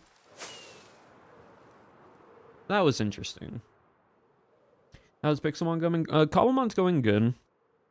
We've just been exploring. I wanted to see how far the border was expanded, and we went 20,000 blocks out, and it still goes farther than that, so I'm making a detour back and actually going to go explore this little ship coven. So that's what I'm doing. They nerfed Nom, no parkour. But to be fair, Nom is, like, not really bad at the other games that are in this lineup. Like, Nom is solid at PvP. We all know that. So he's not going to have any real worry with survival games and or Meltdown. But I was saying it was fun. It's fun. And then everything else, Tug Toss is movement. Rocket Sleeve Rush is like parkour, but a bit more movement. A Hole in the Wall is just entirely reaction time. And then Grid Runners is just team-based. So... for Ace Race? Oh, no, trust me. I'm always excited for Ace Race. I fully get how he feels.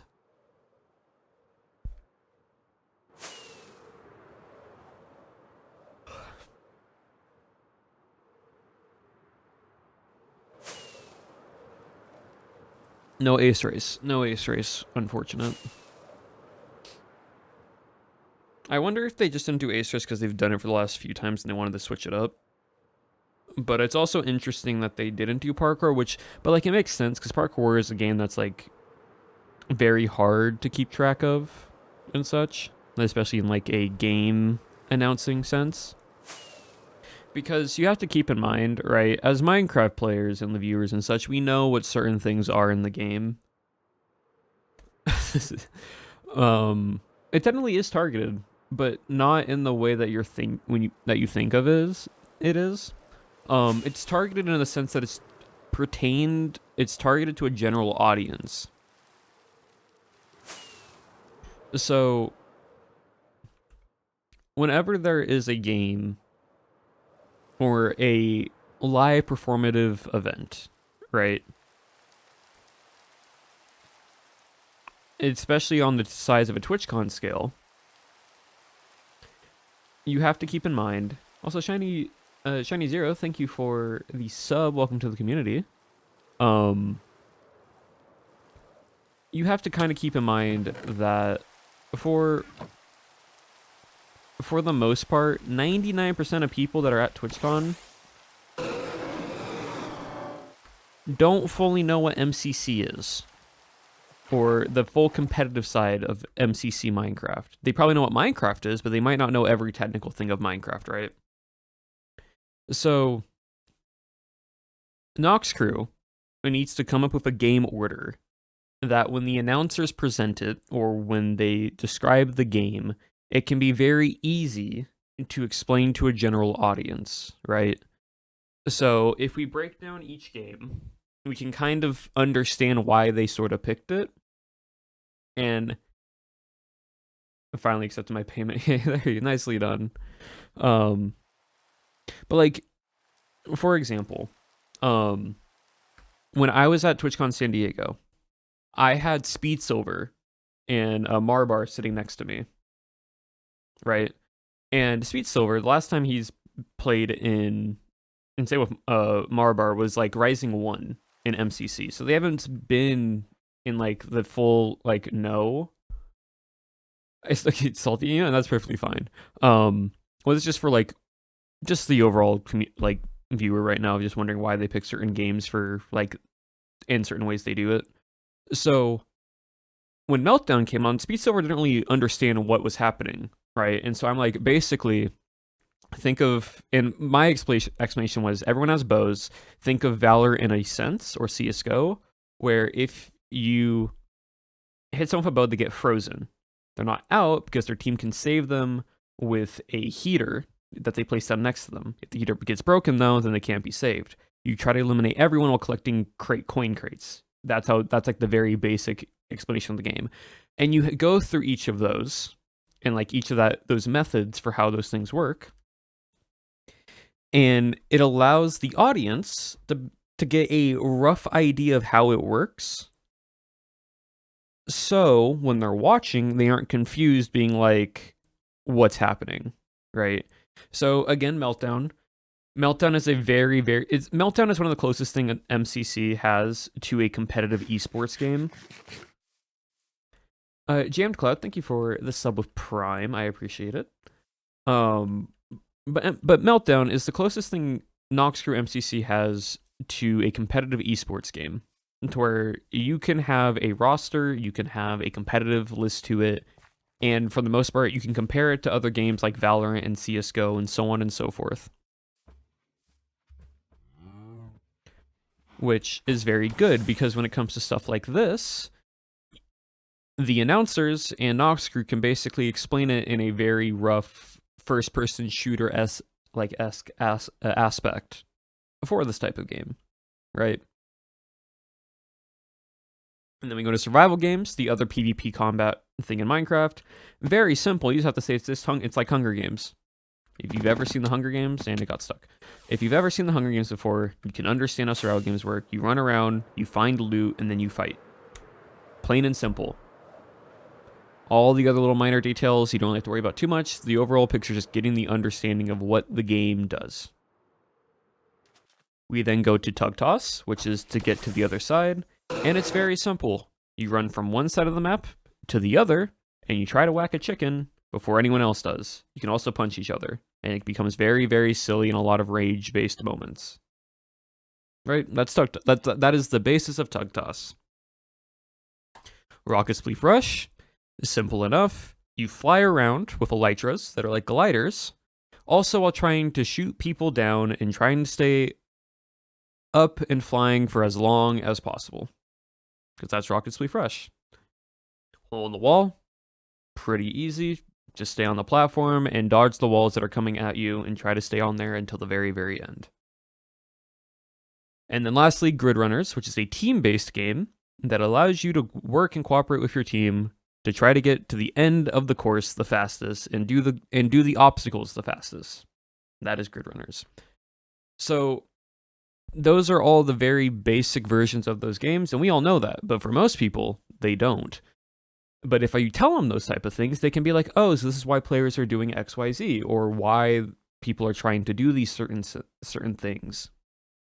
And then when they also add the little introductions that usually like Scott or Stefan like announce and say, both online on the Twitch feed, but also in person across the screens, anyone that's in the audience is watching gets a quick little explanation that's within a minute or so for it, and then the commentators can bridge and build off of that to talk about it more.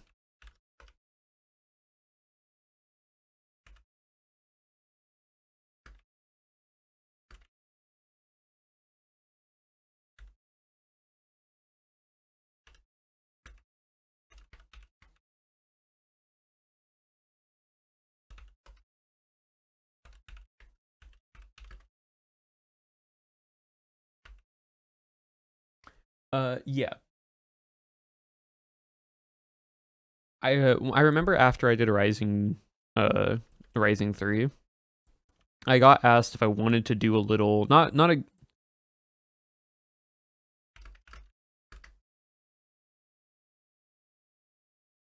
so 27 is possibly just probably it's like 30k out then.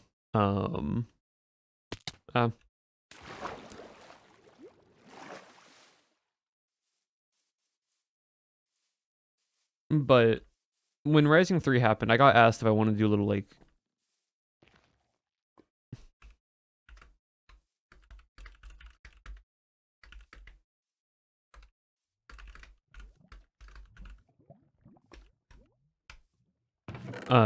when I finished Rising 3, I got asked, not from Nox Crew, but from someone who was doing like a MCC news type of thing, and they wanted me to do a voiceover for Parkour Warrior.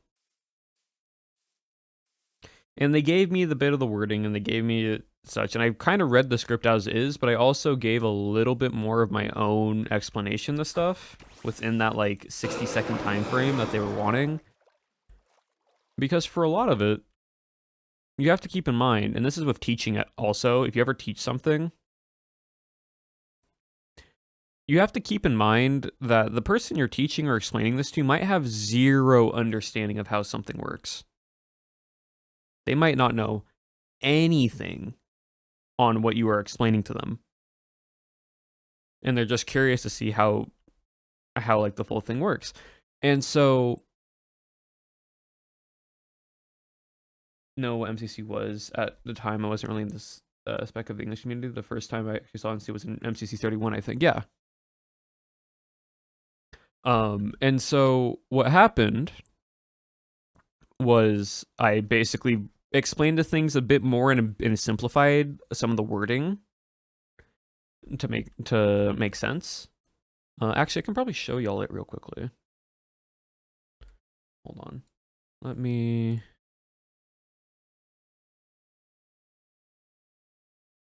pull it up real fast, chat.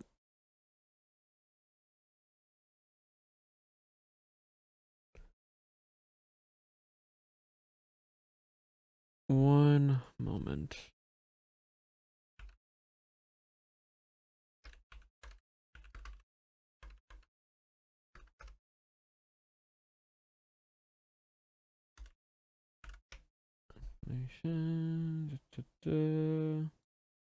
Yeah, the MCC live show, I believe it was. And I believe there is some explanation stuff. Need to find it though.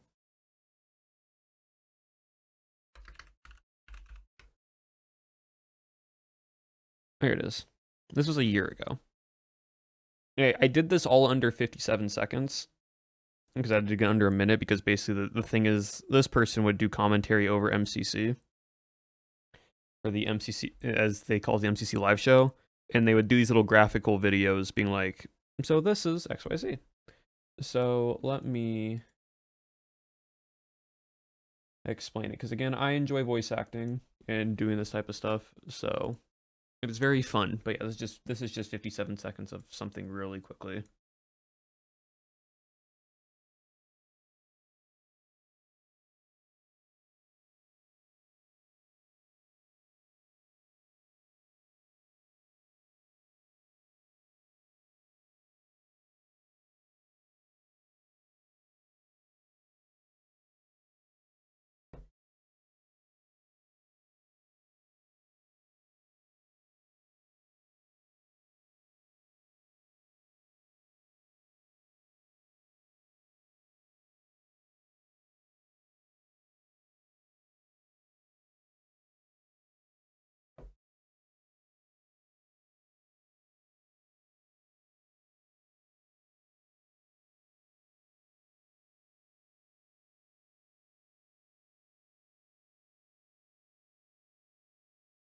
So yeah, basically I did something like that. Also, my mic was different back then, so that's why it sounds a little bit different.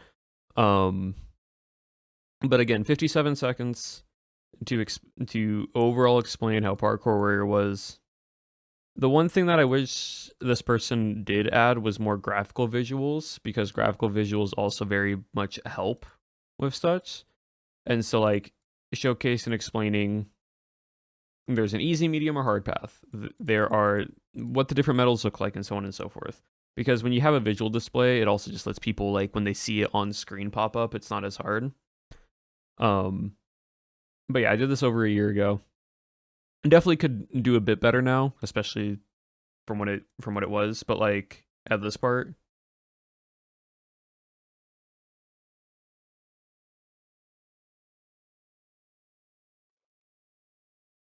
like showing that bronze, silver, or gold, and while that happens, you show the like easy, medium, hard difficulties. It's crazy how different your voice is. Was it a year ago? So that's also the microphone, and also my EQ is not the best at that point in time. So like, the mic that I had then a year ago, I think was the Shure MV7, with a USB plugged into it instead of an XLR cable. Which once I plugged in the XLR cable, my voice got better, and then once I EQ is equalization, right? So we're gonna. It was that different. It's just because. So here's the thing, right? I'm gonna mess with EQ real quickly, chat, and you all are gonna see how different this sounds, right? So if I turn off EQ entirely, right? EQ is something that you just try to enhance your voice, not trying to make it sound entirely different. But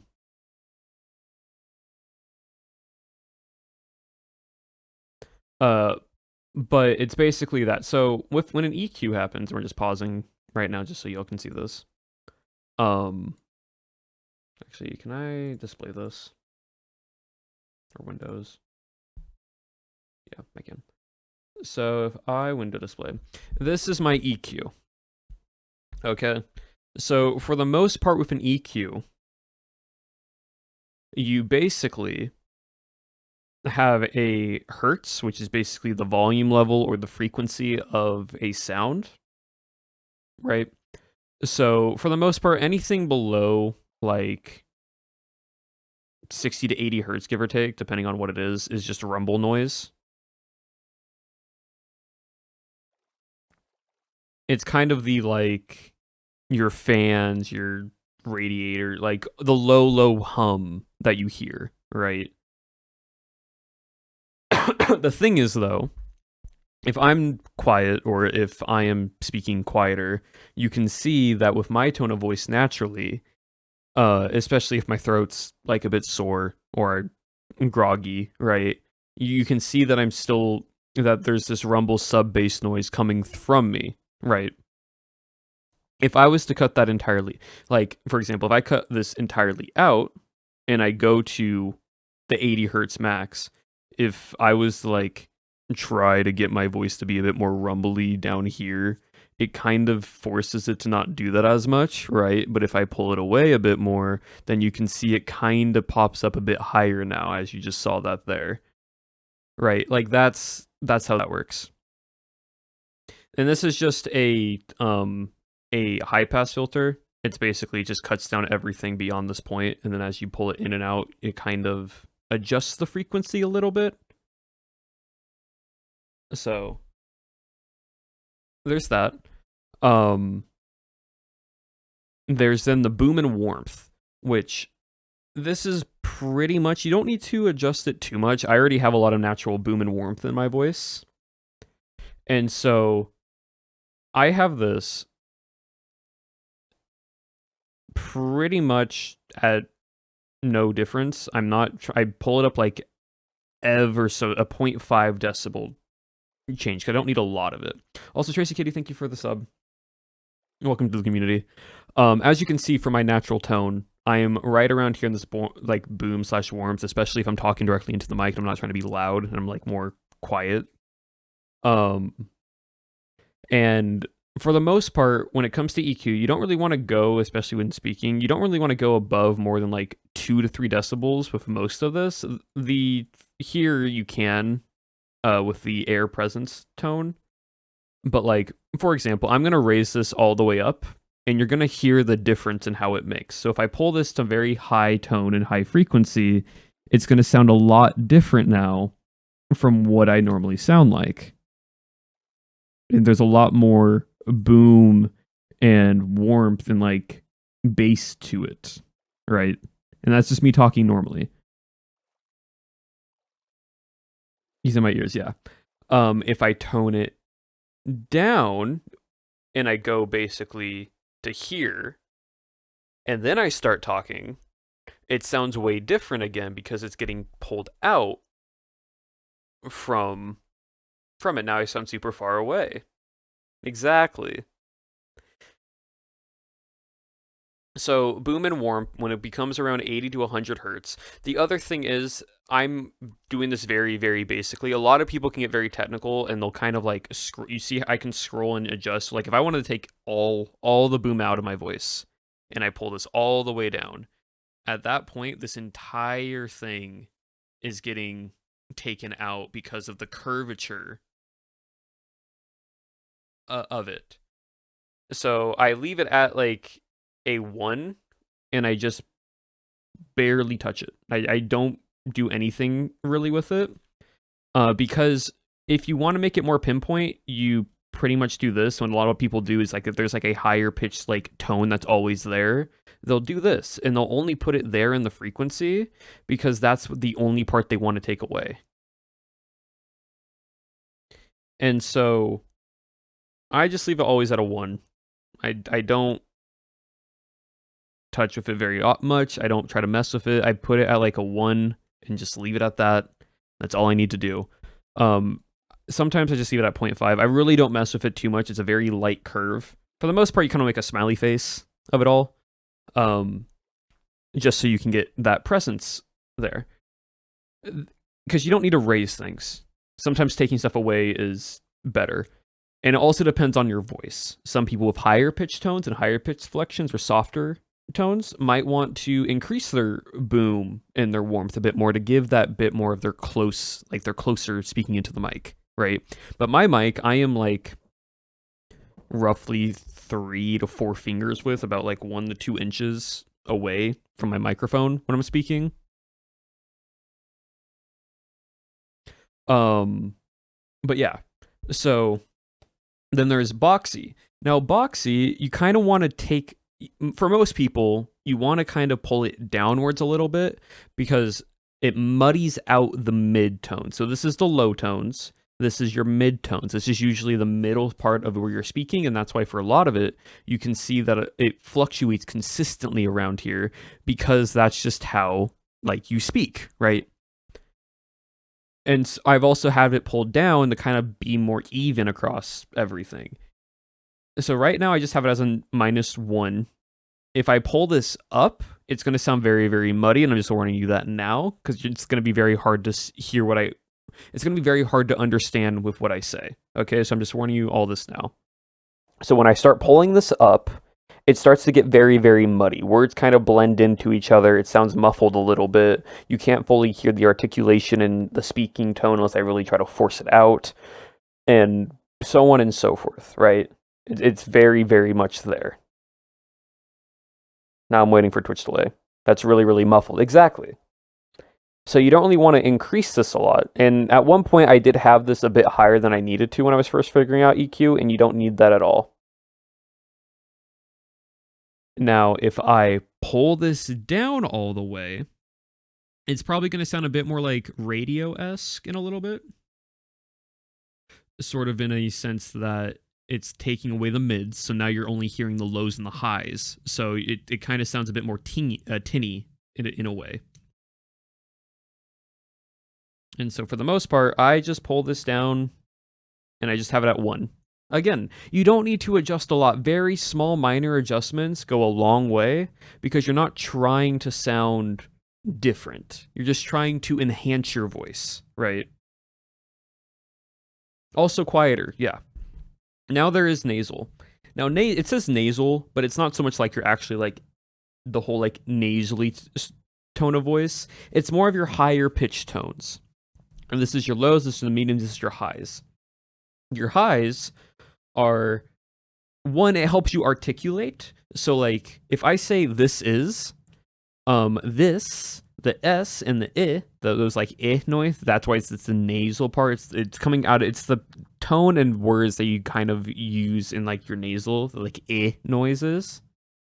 Like those, that. It kind of is up there. And so this, I have it just a little bit higher because when you increase your nasal a little bit, also going to help you with your pronunciation of words. So when I say this is, right, those two words can kind of blend in together unless you try to really enunciate it. And so when I pull it up really high, I'm going to sound a bit more nasally and a bit more high-pitched. So when I pull this up all the way, I'm going to sound a lot more high-pitched than what I normally do. And that is because I'm raising my highs while not adjusting my lows and mediums whatsoever. So that is like you're eating your mic. Exactly. That it makes it loud. It does. It increases the volume. It makes you a bit higher pitched in tone, so on and so forth. And then if I bring it down all the way, you're now going to get to the point where it makes me sound quieter. It's not going to make me sound as high pitched. I'm probably going to have a bit more monotoneness in my voice, a bit more duller from what it was previously. It's very monotone. It's very, very monotone, right? And that's why, like, this is important. So, for example, in vampires, right? What did you want into? I'm explaining how EQ works. EQ works because chat was asking. EQ, like, for example, in vampires, I had mine to where I had my nasal accidentally pulled down a bit more than it should have been. Like, I had it, like, here and such, and I also had, like, I had my EQ entirely wrong.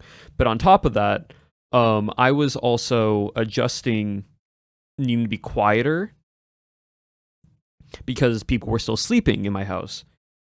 And so I wasn't trying to be super loud. But because my EQ was messed up and not actually set up properly during Vampires recording, also my mic was not the best that it could be to where what I have now, it made me sound extremely monotone and extremely quiet. That's the monotone filter I was talking about, yes. It was basically my EQ was being messed up because it was making me sound way more monotone than what I actually sound like. Because now I have a lot more flexion in my voice, and you can see it constantly here, to where this is, like, if I'm speaking or being a lot more emotive, you can see that this fluctuates way higher than before. The monotone fit the character, yes, but it also made me quieter, which fit the character, which was a lucky accident, but it wasn't entirely intentional. Right, so there's that. And this is from your 1.4 to your 5K hertz. And then lastly, you have your presence, which your presence is, again, primarily your volume. So I have presence raised just a little bit here just to help increase my volume and increase my, like, actually being in the, like, to the forefront of the mic. Not exactly for streaming, exactly. So if I pull this up, I'm going to sound way louder. A lot of my words are going to be very much articulative. You can hear a lot of every, like, enunciation and all the wording to it, because it's very much the presence of the words are there. But if I was to then pull it down all the way, we're now taking away that presence, which makes me sound, again, a lot more quiet, a bit more monotoned, and you can't really understand some of the words that I'm saying. That's what presence does.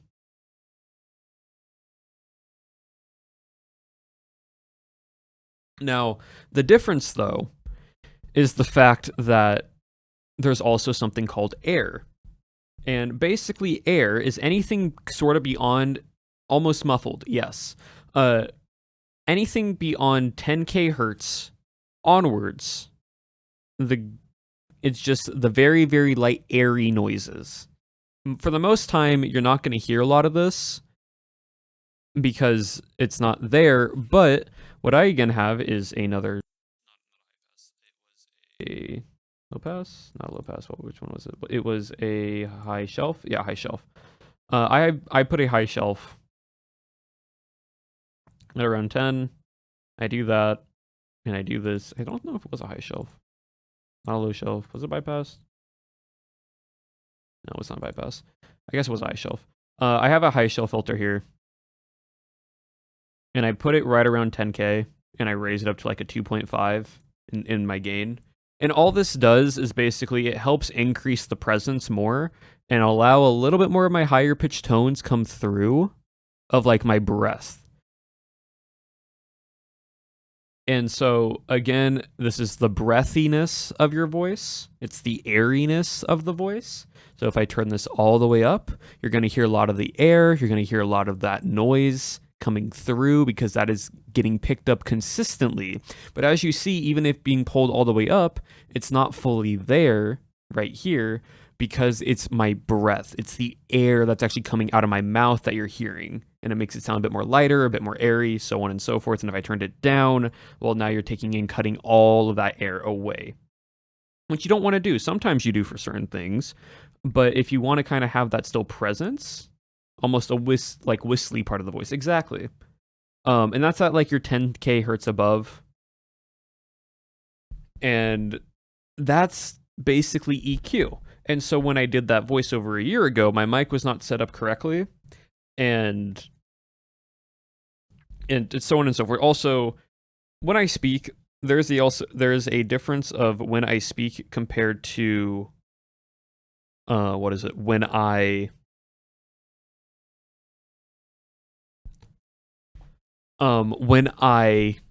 explanate, like do an explanation video, right? And now of course there's a difference because if I was to do it now, I have a better control of my voice. I understand I don't need to be loud.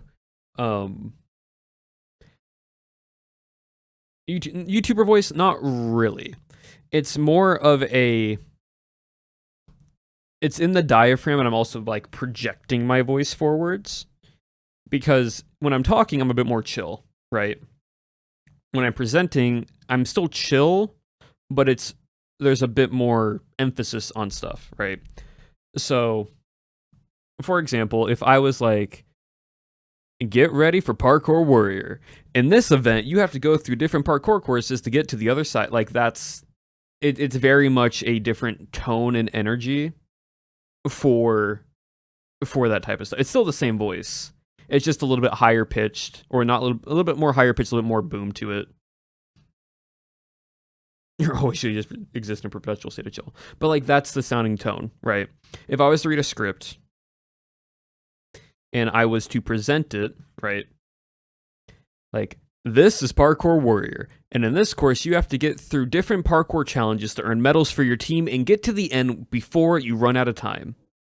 In this course, there are 3 different difficulties: easy, medium, and hard, with each difficulty giving you a better medal to add to your point system. And by the end of it, you can do an easy, medium, or hard difficulty to add a multiplier to your overall score. Yeah, it's a specific presenter cadence. That's a good way to describe it. And so because of that, when I was doing it there, my voice had a lot more boom because I actually had my boom and warrants pulled up a lot higher. So that's why it sounds a lot different now, because I don't really need it to be higher. I think before I had it like all the way up to here when I never did because I didn't understand that very little gain goes a long way in this. Yeah, it's an announcer voice versus talking.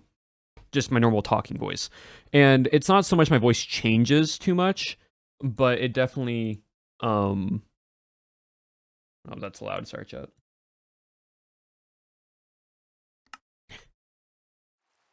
There is definitely a difference to it, and that's the same with just voice acting in general, right? When you're talking, when you're voice acting, you still have to become a character, and you have to have a certain energy for it.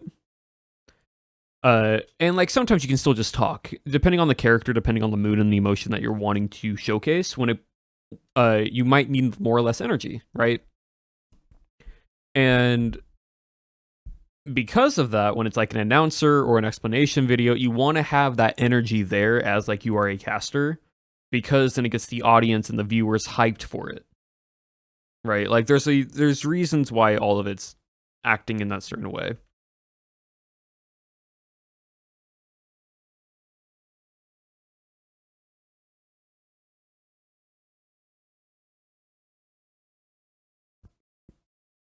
Did I miss anything while I was gone?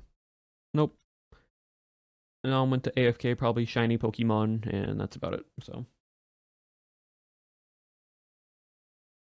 but yeah, like I've watched announcers before. I've watched different announcers for esports tournaments and so on and so forth. So I understand where they where they have that tone and such that is to their voice. But he's just AFK. Yeah.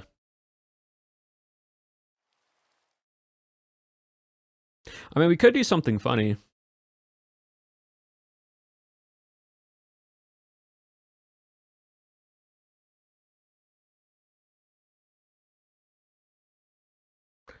We'll go to the shipwreck first, and then we'll do something funny. That's not going to be really helpful for me. Yeah, like, again, I'm not a professional audio engineer. There's a lot better tutorials that you can watch on YouTube to figure this stuff out. That's how I did it. Just type in how to EQ a mic for XYZ purpose, and there's a lot of stuff. So I would suggest, if you're wanting a good quality mic, the Shure MV7 is great because it has both a USB and XLR interface, which means you can just buy the mic first, just use a USB for a while, and if you want to upgrade it again, then you can buy the XLR interface with that mic and then go from there. And then afterwards, if you want to go even further, then you can buy a different microphone that has an XLR cable attached to it, and you already have all the stuff for that. Listen, was a really good thing to know, especially for people who want to get into voice acting. Yeah, I want to do professional voice acting. Like, I want to get to the point where I can do professional voice acting, and I have been doing voice acting for characters and such. I've been getting to voice act for my friends and for other creators as characters, which has been a lot of help. But I do think it'd be fun to be able to get to the point where I get to voice act a character in a video game or even anime and that type of stuff. But that's down the line.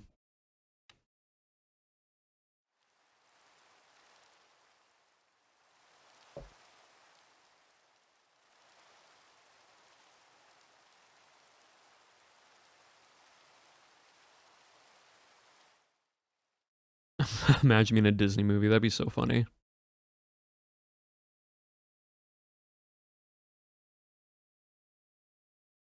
Marcus, how are you doing? We're doing good. We're just hanging out. And I really got a good range too. Yeah, that's the other thing. Range also helps because, like, again, my natural sounding voice is lower toned, but I can do higher pitched characters. I can do higher pitched range. And the Vampire SMP, yeah. But a Minecraft SMP is different from professional voice acting. Again, practice step by step. Yep. What kind of character would you be? Depends on what they were looking for. A crazy energetic character or some legitimately like you're scared for your life? Yeah, no, I could. I've done it before. There's just been so for example, for those who haven't seen Lagundo, Gracie, or May's streams, we've done a thing called 20-minute D&D. And the most recent one, I wanted to play a character with a high-pitched voice. And so I threw my voice not as high as it can go, but higher range, just to sound a bit more childlike, a bit more airy and whimsy. And his name was Torzu. And Torzu had a higher pitched voice. Which, this is a rough one. It's not going to be exactly, because again, I wasn't practicing to do this character, it just was on the fly. But Torzu sound a little bit like this. And Torzu, almost in a way, was just a small 3-foot-tall gnome that just had the absolute most fun in the world. Right, that's Torzu. That's a rough range of Torzu. But I can throw my voice very, very high up into range pitch, into like my head and nasal cavity, to where it sounds nasally. But Torzu's just a bit higher pitch and a bit, but with some more airiness to him. If I was to try to go all the way up in higher pitched, it would be something like this. It's like very much Paimon from Genshin Impact, like into that range. It would be to there. Right? I can do it all the way up there if I really wanted to. Is it like suitable to get that high? You don't need to for voice acting. I'm just able to. Like I can go all the way up to here, or like I can drop it down very low and boomy and bassy, right? Like I can throw my voice into any range that I really need it to. Now, with more voice practice, I can start getting a bit more into like the rumble and growl and gravelly and airiness tones, but that's with practice. That's a lot of practice. It's not painful for me though. All I'm doing is I'm just basically adjusting my air to go more into my nasal and in like head region space than just in my diaphragm. Because a lot of people talk in their chest, which like if you talk in your chest, you're kind of up here, right? Like it's kind of more. Why are we turned around again? When you talk in your chest, right, and you talk higher up in like your a lung area in your chest range, you have an overall higher pitched tone. But what the proper thing to do is actually talk through your diaphragm, which is here. I talk with my throat. People range, but for most people, it's in chest. Some people actually do have a lot of their here where. So basically your diaphragm is right above your belly button, right below your rib cage. I know you were joking about it, but like that is actually where your diaphragm sits.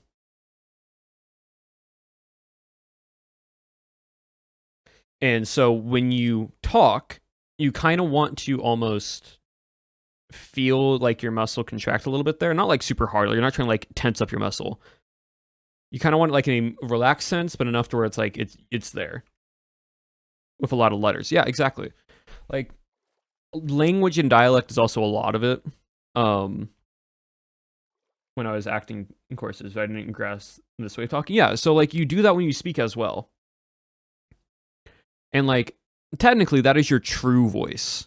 A lot of people don't really know what their true voice is because when we grow up, we start learning and adapting to the people around us. So we start adjusting our sound of voice and our tone to the people around us.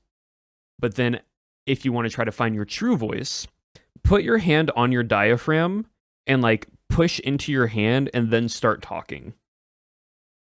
It's going to be a little bit forceful, but like you're going to start feeling a different sound of tone that you're not used to, and that is right around your true voice range.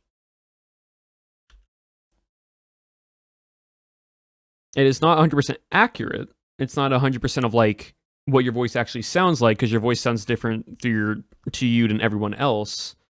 But for the most part, that is like where your actual voice resides, and if you practice it enough, you can actually sound different than what you used to sound like, especially once you get more confident and present yourself and learn how to properly articulate and enunciate stuff.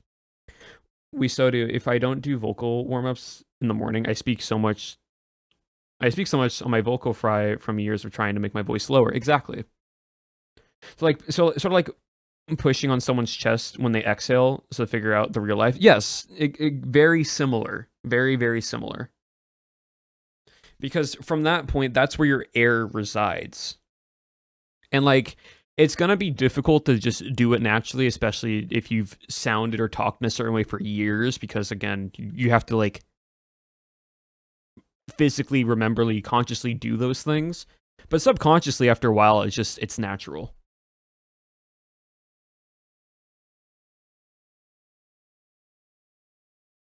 But yeah, so it's just a fun thing. And like with voice acting, of course. Is that a shiny?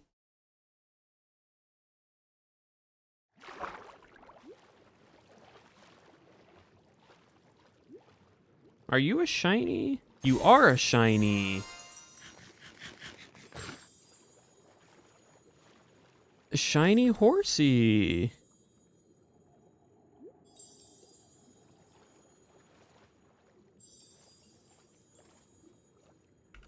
Bruh. Oh, and right on time, we get a shiny, and then we get a Cleo raid. Welcome on in, raiders. Hope you all are well. We just caught a shiny Pokemon, and we're talking about vocal exercises and how our voices work. Hello, hello, hello. Hope you all had a wonderful stream. Hope Subathon was super fun. How's it going? What y'all are doing? What is everyone up to? As I try to get on my Mega Rayquaza. Just finished Subathon. Oh, yippee! Hope it all went well. Hope you had a wonderful Subathon.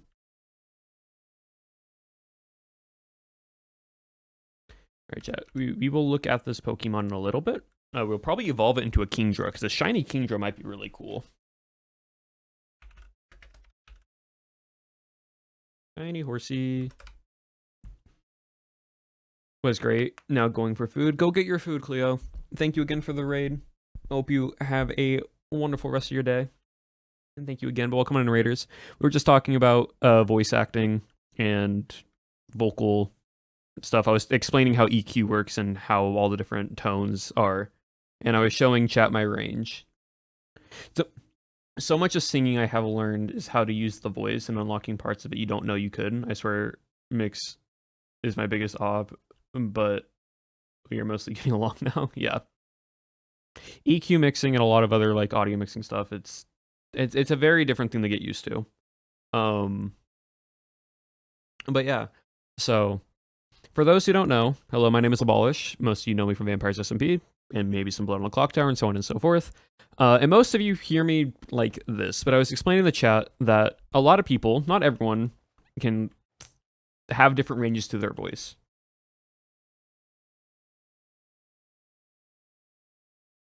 And for the most part, most people don't know I can do range in my tone. I have a lot of range in my ability to speak, or ability to voice act, I should say. So there is a character I played in 20-minute D&D, which is a session little series that me, Lagundo, May, and Gracie do, which is in 20. And we also have like one new person joining us when we do it. But it's basically Legs preps a 20-minute D&D one-shot session with his chat, and me and everyone else has 20 minutes to make a character. And so in the most recent one, I wanted to play with my voice a little bit. Want to share the clip of the shiny? I don't believe so, unfortunately, just because of Fosabot does not allow links, but it should be fine if a mod or a VIP does it, if one of the mods want to find it. But you can also put in the Discord as well. That is another thing. Down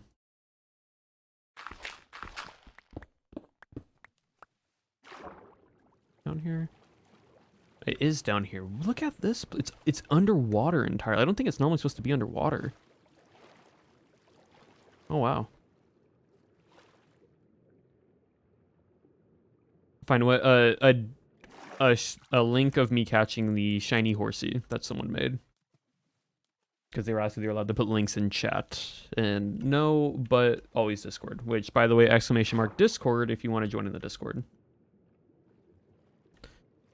Just to make it easier if you want to put it there. Look at this. There's a whole shipwreck area down here, chat. I mean, water breathing. That'll be easy for us. For speaking in the Torzu voice on TikTok, and it really was fun to watch. Yes. So for Torzu, is a little 3-foot tall gnome. And for the most part, no one really knew that. Is this like a trial? It's like a trial of all area, but for Cobblemon. But for example, my voice range. This isn't the highest I can go. I can go higher, but Torzu was about around here, I would say. It was not super nasally. It just a little guy with a bit more airy voice, higher pitched. It was just a dude that was just all whimsy. right. Just a little guy. That's all he was. And my range was there. I can go up higher. I can go to the sound and tone of like Paimon from Genshin Impact. Right. Taunty from Hilda. Yeah. But I can go to like the range of like Paimon from Genshin Impact, of like that pitch / tone. which is like all the way up to here. which again can do that just real quickly. I have to practice it more, but like I can get there. And then like the lowest I can go is all the way down to here. Really, it's much more deeper into the diaphragm area. But yeah, right. So there's a lot of range. There's a lot of range I can do with my voice, and I was explaining in the chat that you don't have to do that for voice acting, but you can manipulate your voice in a way to do that to where it's not like strangling the vocal cords and so on and so forth. I really don't need those. I don't know if there's not going to be much because this is like a trial area, but I've always wanted to see what it looked like. And like a giant reminds me of Tony Small. Tony Smalls was a little bit like that. It wasn't that deep, but it was like a bit more round here in that type of sense. It wasn't too like bassy. A little softer in the tone, a little bit airiness in the voice. There wasn't as much trying to like boom or force that I was trying to like put out of it. It was a little bit like lighter. That was Tony Smalls.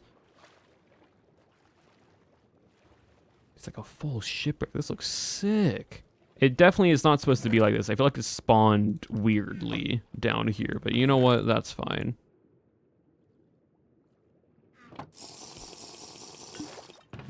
But no, so like I was just, my range, the more I practice it with it and the more I actually properly figure out what I can and cannot do easily enough,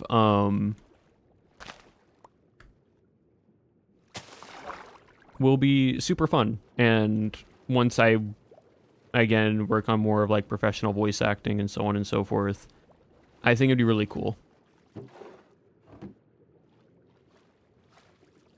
Oh, let me...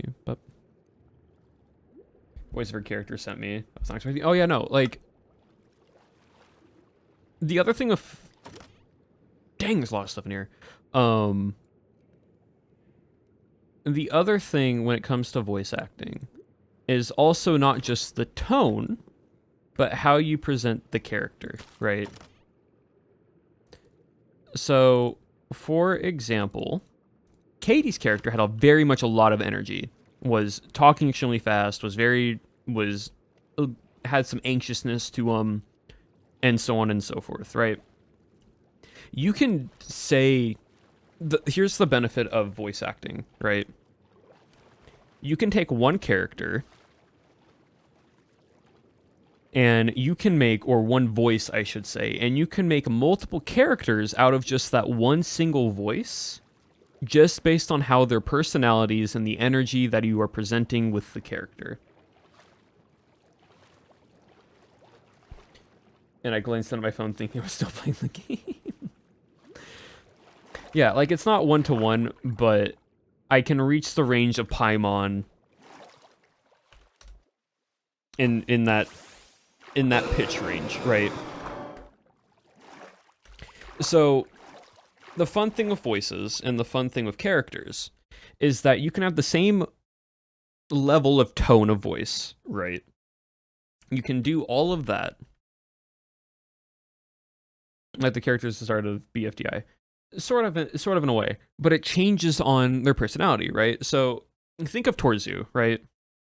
Torzu was around here in a little bit. He was just a guy laid back, kind of vibed with everybody, didn't really care much about what was going on. It was all good. It was all fine, right? Like this was kind of Torzu in here, right? But now if I slow his pitch just a little bit, and I make it a little bit less airy and a bit more into the raspy section of my voice, we now have a bit more of a different character now. Right? It's not exactly the same, but you have a bit more of that raspiness to him. You got a bit more of that slower pace to him, and you now have a different character entirely.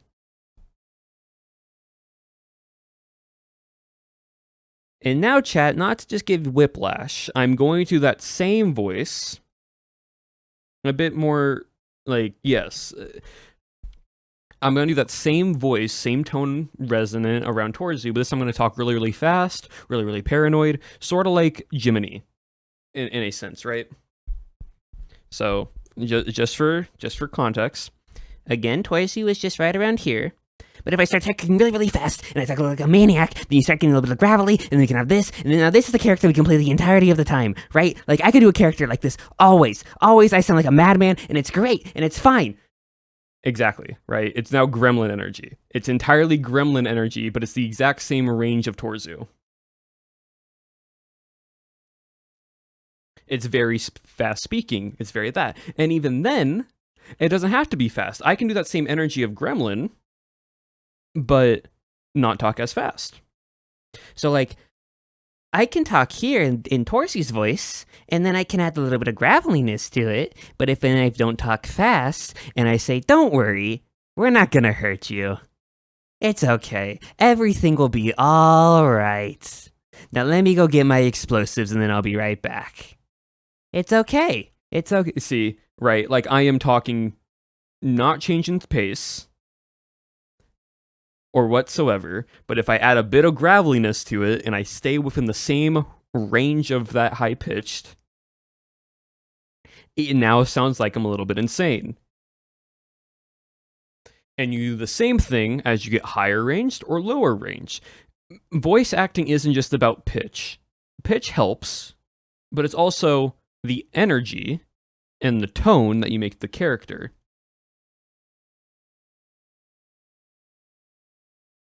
Right. So if we then started deeper, and we started a little bit here, and then we go a little bit slower in the tone, and we start speaking like this, and where we breathe and we relax while we're speaking here, we now sound a bit more older, wiser, and we have this fun.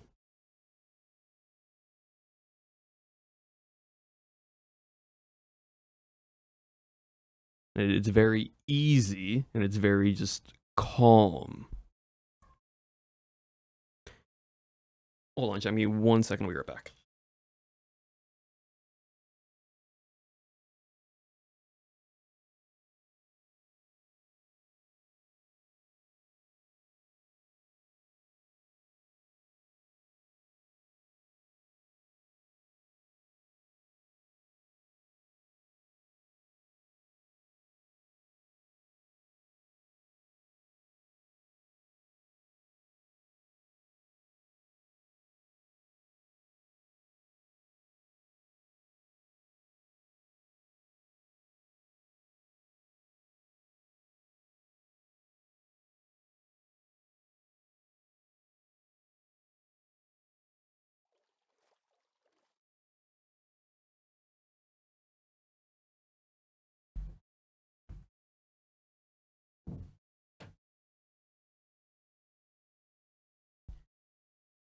This has wise turtle vibes, yes. So, also my cat was meowing, so I needed to see what he was wanting. He was just wanting a snack. But yeah. So, again, we do that, like, if we go down to the lower ranges of my voice again, and then we start talking even faster, and then we start adding a little bit of graveliness to it, and it says we're like a brawler / bruiser that we're gonna fight. It sounds a little bit more rugged. He sounds a bit more hitting. That's what we can do with a voice now. It's the exact same range, it's the exact same pitch, but if we add a little bit of gravel, a little bit of tenseness, a little bit of speed to the articulation of the voice, we can then make something entirely different than what we had before. You see? Same voice, same tone, same pitch, really, but how I was speaking and the energy and how I wanted the character to present was entirely different than what it was. Between Lagundo playing Ix and then him playing the devil from the 5, yeah, 2 separate 81 shots, exactly. But that's the benefit of voice acting, right? And if I practiced it more, which I really should do, if I do more practice with voice acting and I look more into doing proper practice and figuring out where my actual peak range is and my peak low and doing all of that, it's fun. How did I learn this? So YouTube, really. I wanted to do some type of voice acting before.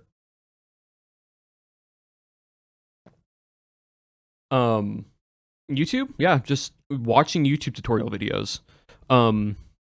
Some people that I took reference from is Critical Role, a bunch of nerdy voice actors playing Dungeons and Dragons. Oh yeah, that one wasn't a tone of voice. But that was just me speaking in my normal tone, like my normal tone of voice, but just a bit scary. I wanted my voice to sound creepy, so I made my words sharper and more to the point. So when I said jaw, I'm gonna rip your soul out from existence. Doing that in a more stern point while everything was happening made it sound extremely terrifying. But again, that's just my voice just shifted to a different tone of anger and fear. But yeah, so Critical Role was a starting point for me where I watched these voice actors do these characters, and then I started looking at other stuff. There's a thing I used to do, which I might bring back, and I have been thinking about bringing it back, but it was called voice acting practice.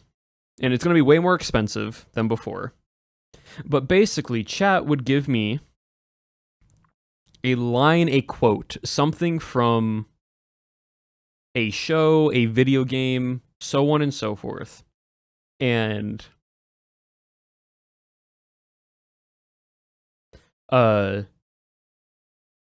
it's just, and it can be from a character, or what type of vibe do you want the character to sound? It can be based off an actual character, and I try to mimic that character real quickly, just to give me practice on like different characters to do.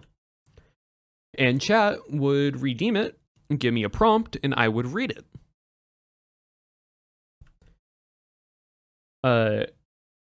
And so that is something. So for example, a lot of it was Genshin Impact, because Genshin Impact was consistently there.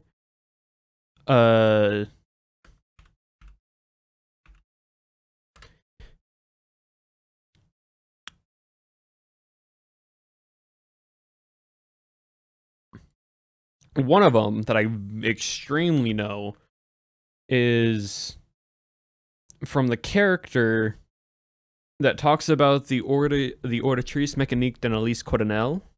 That. I'm just Ken, so on and so forth, yeah.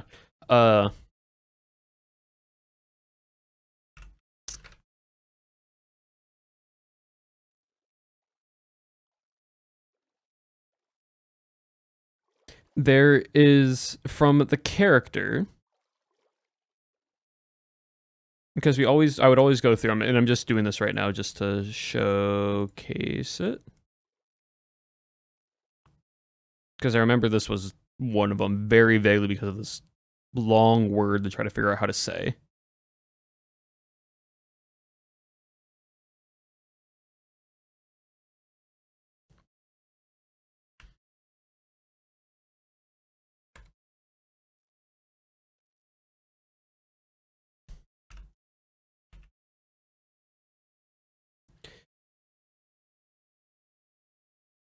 Which is this individual. And again, I don't do exactly word to word of what they say or do, but I would go and I would find a quote from them, because they sometimes would just be, yeah. I don't know how to say his name. I'm going to say that now. But I'd quickly listen to it. And I would just be like, ah, yes, okay. So, like, I would quickly, like, pause my audio and then, like,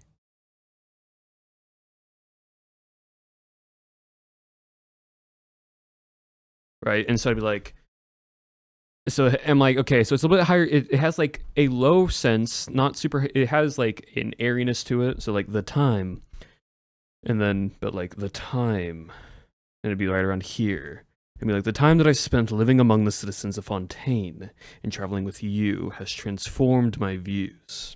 Besides this, I ponder the sins of humanity long ago, so I can promise you that my future judgments will not cause any harm to the common folk.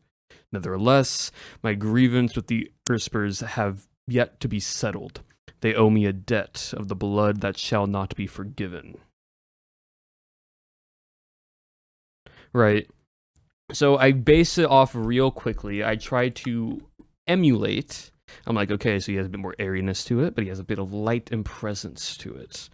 And so then I start going and I start talking. Since you hail beyond the stars, I invite you to be my witness as I judge this unpended world. Right, I start doing that. And I did voice acting practice like that to help me kind of not so much mimic the character, but understand of how close can I get to the character while still being myself. Right.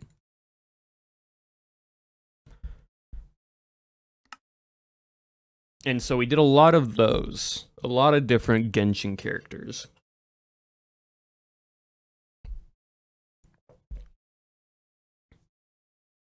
And then I would always ask chat, how does that sound? Or if there's anything I should try to adjust in my sounding tone of voice, right? Because I don't know how it exactly sounds, because again, when I speak, I only can hear what's inside my head, not what the audience hears. It was around 10K, yeah. It's going to be way more than that now. But it is something that is possible that I kind of want to bring back. It's very close, and it's not going to be 1-to-1, but that's the entirety of it, right? Like I try to mimic inflation. Yep, I try to mimic it, right? Like there was at one point we did have Paimon, and this is how I found out I can get to Paimon's range.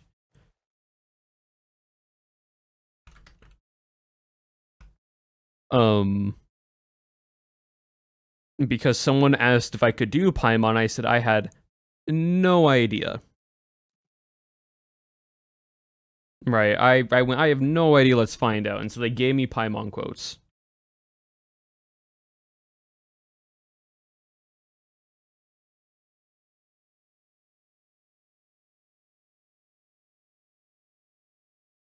What line you might have done? It was the very early lines. It was still in Genshin. Is from Genshin. I will take that. Yep.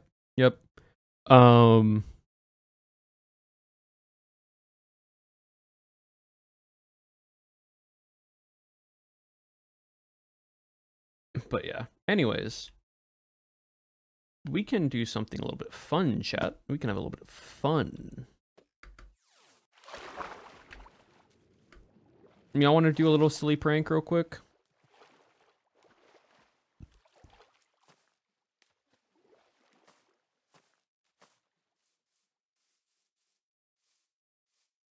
Alright, cool. Give me a second.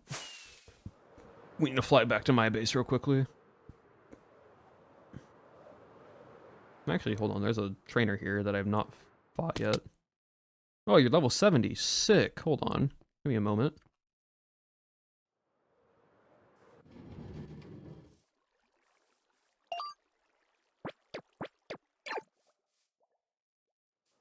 What a tree. I know. CC built this. It's incredible. It's so good. But there is this dude who's up here. Oh, there's also other people up here. Hold on. There's a whole group of people up here.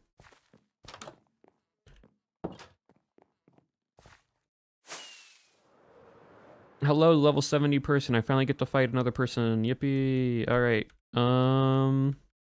We'll just go with Icon. What do you mean you're too far away? There we go.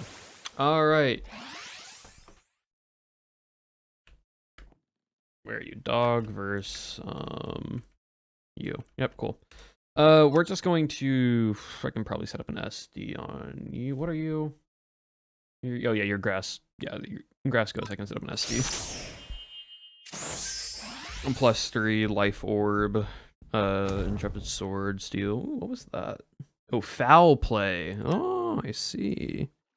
We'll just go with a stab, behemoth blade. Oh, it was Zero. Oh, it was Zeraora. Oh, you had a Zoroark. Now this is your actual one. That makes more sense. You're still gonna die because you're so slow, but it makes more sense now. Foul play. That's good.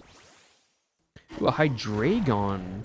Cool. Here's a quad effective fairy type move. submit this. Get in if and when. It probably won't be super soon, but it will probably be at a time. Again, the server's not going to go anytime, like go anywhere anytime soon.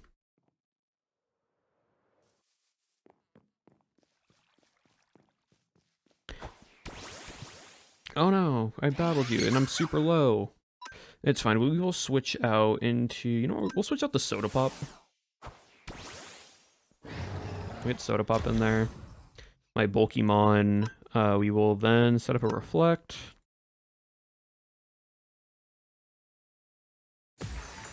It is you. It's misprint. I'm sorry, misprint. You're gonna lose. I just set up a light screen and a normal screen. I'm parting shot out. Yeah, Gnarly can finish this. I gave Gnarly the booster energy with photosynthesis, so like fastest thing on the field and a shadow ball should kill. Oh right, I forgot Mimikyu has the little broken sash thing. That's fine. Next one will kill. No, don't forfeit. Don't want to actually do that.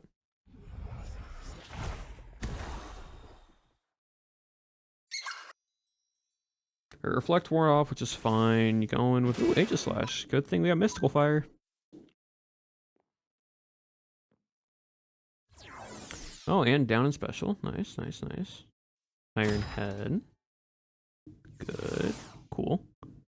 Alright, you took down one Mon. Lovely. We will come in with Golden.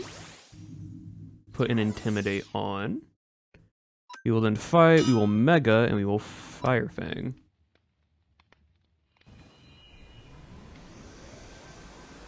I won my first battle. I'm so happy. I won against Shot. You know what? That's perfect.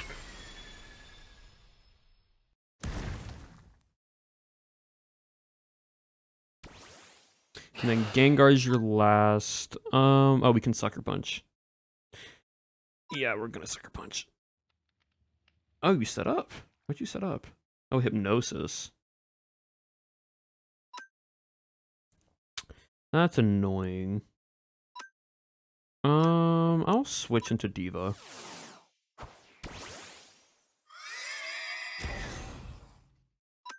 And we will just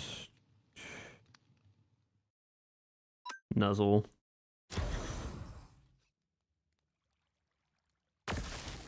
Just get the paralysis on. And then Psychic Noise. Oh, you're still faster. Wow. I forgot how fast Gengar is. Like, it's actually quite impressive how fast Gengar, like, actually is. But, there you go.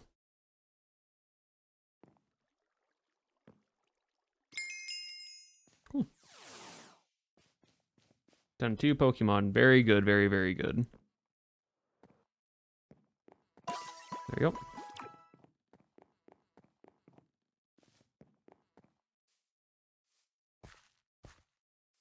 Alright, cool. Anyways, we need to go back to my base real quick.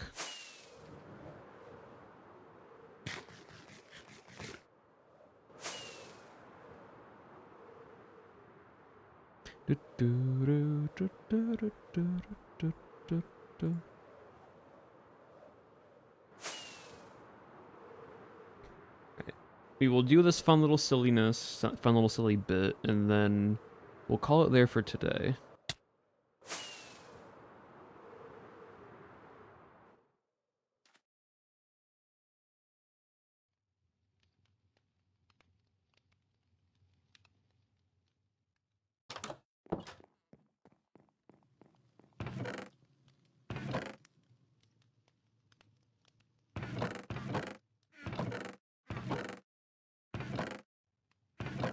Need to double check. Okay, I have more wool. Cool, that should be enough. Alright, hold on.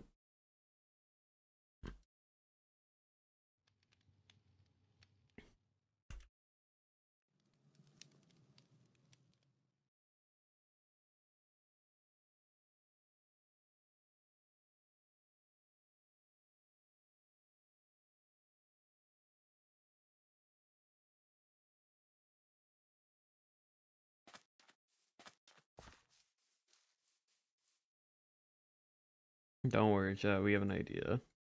Actually, is there a different... Hold on, is this a better one? Yes, this one. This is the ideal one.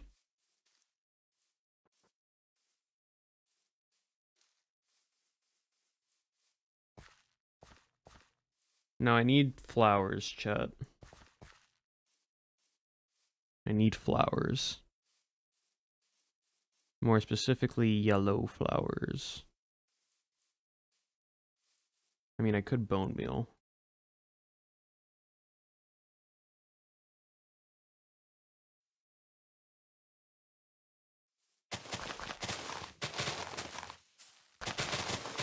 Yellow. Please give me yellow.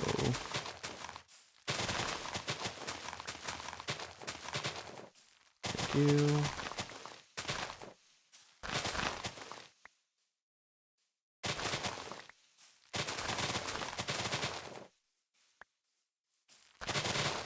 Chat, it will all make sense. It will all make sense.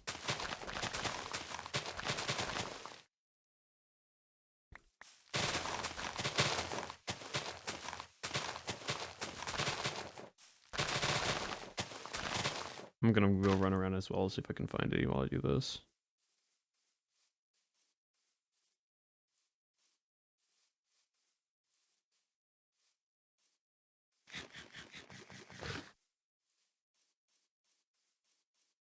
Where are yellow flowers?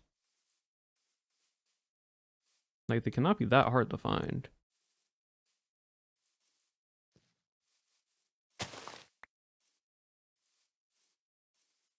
Can sunflowers make yellow flower? Can make yellow dye?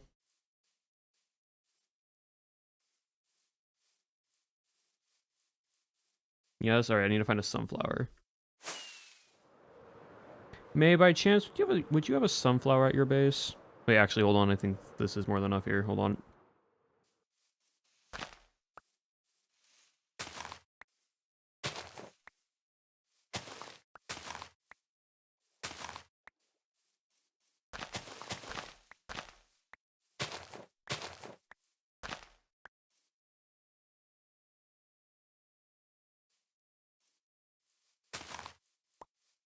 All right.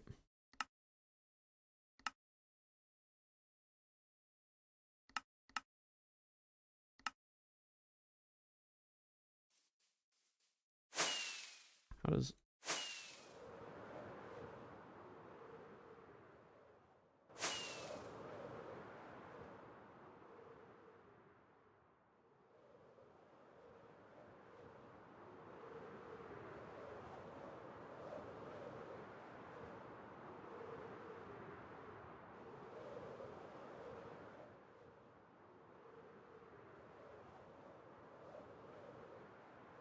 And then we dive.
Gonna be so real that I get a lot more than this.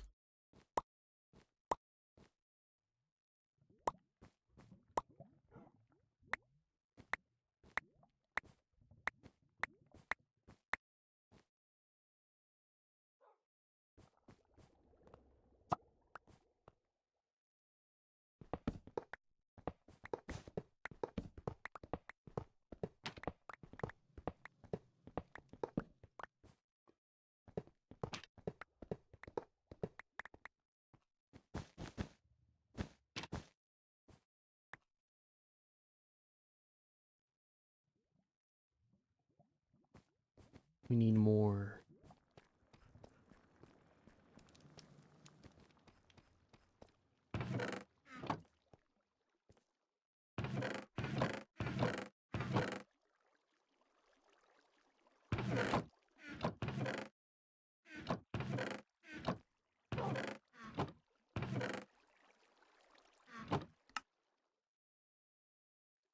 No, this is close enough.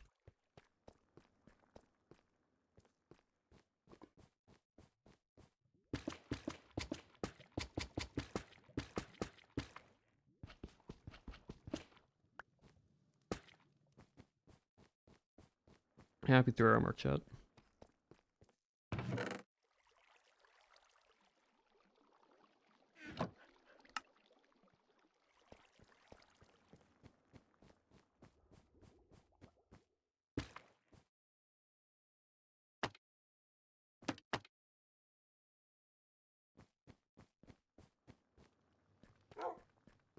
What can I replace?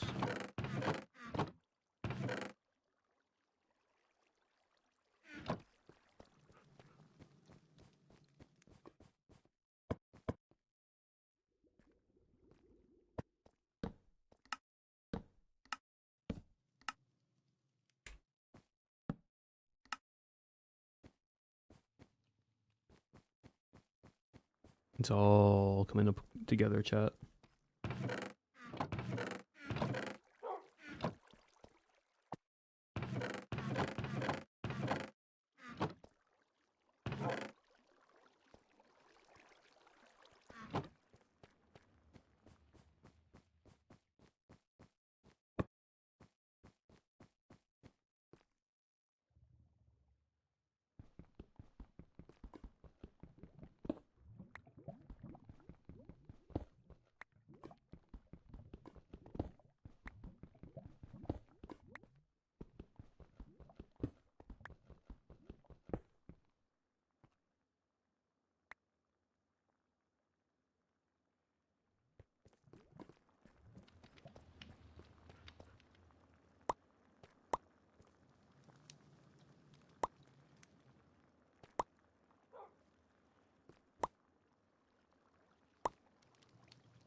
Now here's the best part.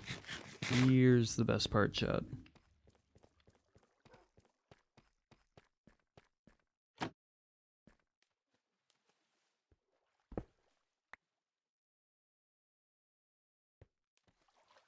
Actually, no, not there.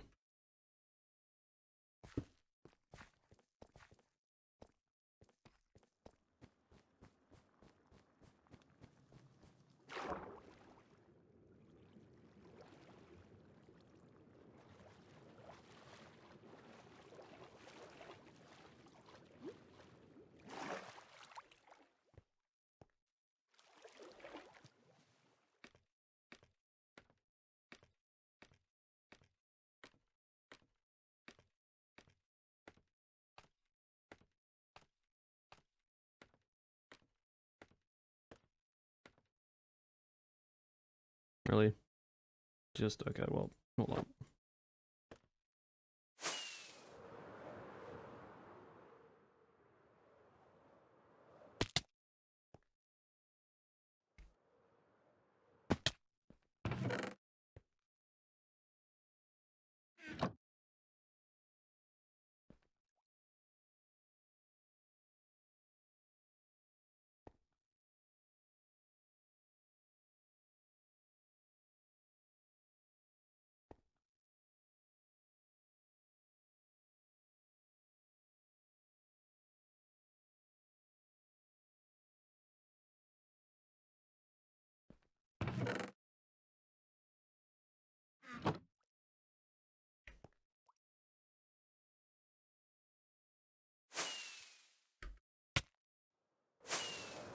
And we make our escape.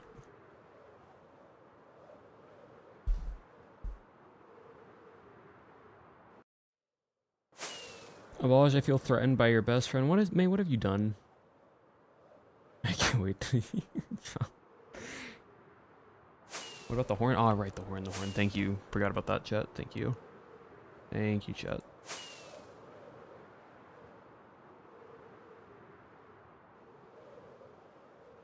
Look, yo, I don't pay attention to chat when I'm doing this type of stuff. I lock in, I be silly, and then I leave.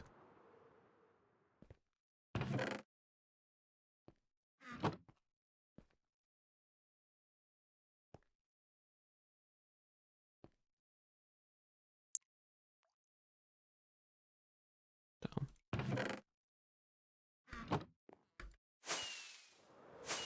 Now we leave. I established my dominance. What is May doing to try to establish her dominance? What has she done?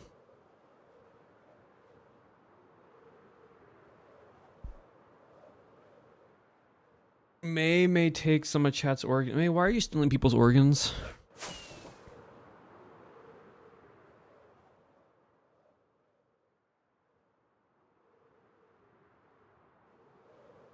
I'm not. Yet.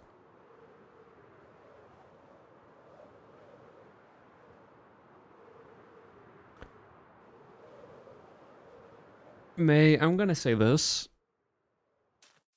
You can't take people's organs while you're in my chat. Anything outside of being in chat, it's fine, because then it's not on my responsibility. Anyways, with that being said, chat, we're gonna end it there for today. Hope you all enjoyed. We did a lot. We finished up some earlier stuff. Then we got into the end to explore. We then, well, not into the end. We got to the almost to the border, end of the world, to explore. Doesn't mean I can't threaten it here. And then we got to talk about some fun voice acting stuff. Actually, wait, hold on. Before we end, one moment. You. Oh, it's a shiny female horsey.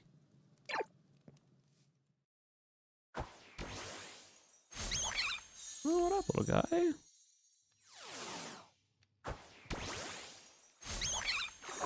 Little girl, I should say. Horsey. Alright, can we evolve? When do you evolve? How do you evolve? Hold on, how do you evolve?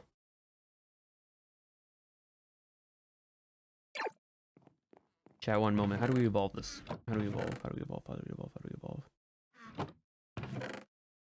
Don't I have a dragon scale?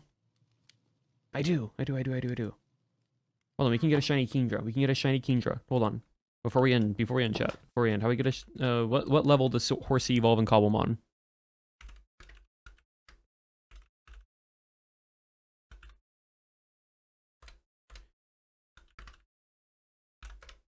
What level does Horsey evolve in Cobblemon? 32.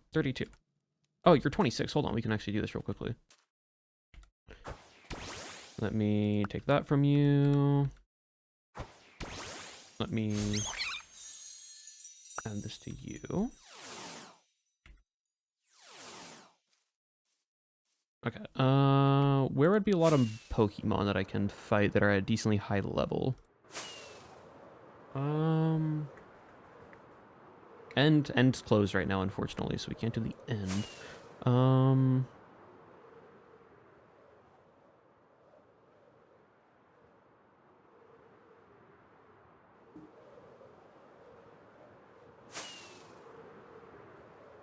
I just need to do like a quick little level up stuff, real quickly.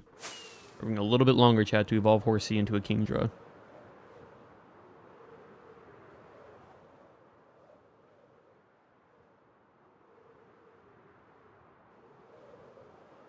Your mom's coughing, baby.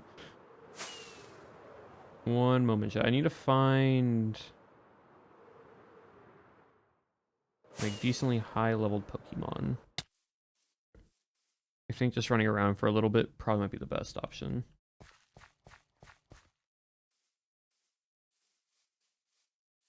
Or going to the desert, actually, because then it'll be easier to find Pokemon there.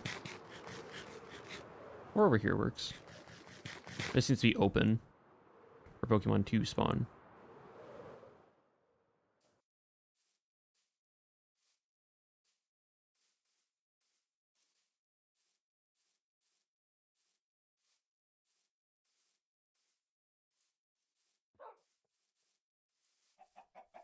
Okay, you're only level 8. I need something that is decently high level. Man, I wish the end wasn't closed. Then we can easily do this with unknown.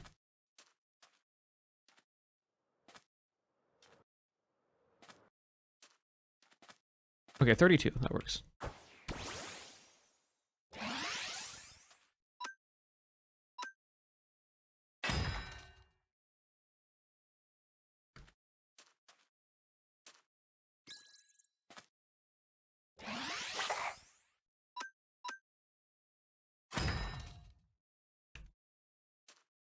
We can definitely get this Horsey to level 32. Or actually, hold on, I have an easier way of doing this. I have 66 rare candies. I can just do it this way. There we go. I have 66 rare candies. Evolve into... Ooh, you go from like a lighter blue color. Have like a little bit of an off cyan. Also, let me say this real quick. To then this like darker bluish red. Hold on.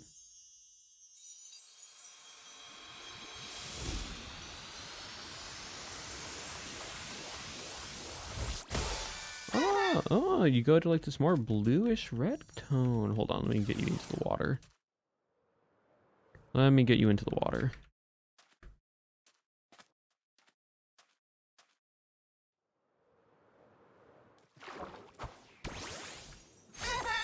Ooh, very nice. Alright, and then to evolve, does Seadra evolve? Seadra does not evolve via training level. It evolves to Kingdra while being traded or using a link cable while holding a dragon scale. Okay, hold on. Then let me... You are a trade real quick, so let me go to CC actually, because CC's on. And let me give you this. And then we can evolve you.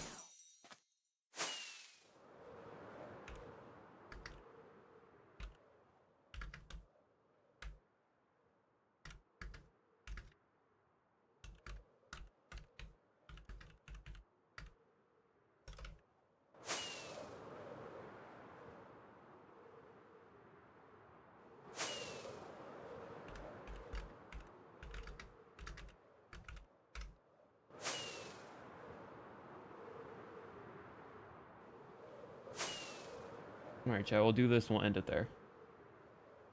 Also, Aster, thank you for the sub for 3 months now. With 3 in advance, I should say. Thank you very much for that. I appreciate it.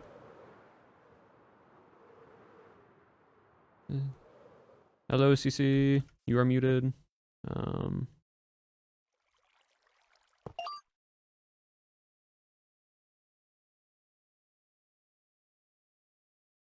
Oh, look, no, just also logged on.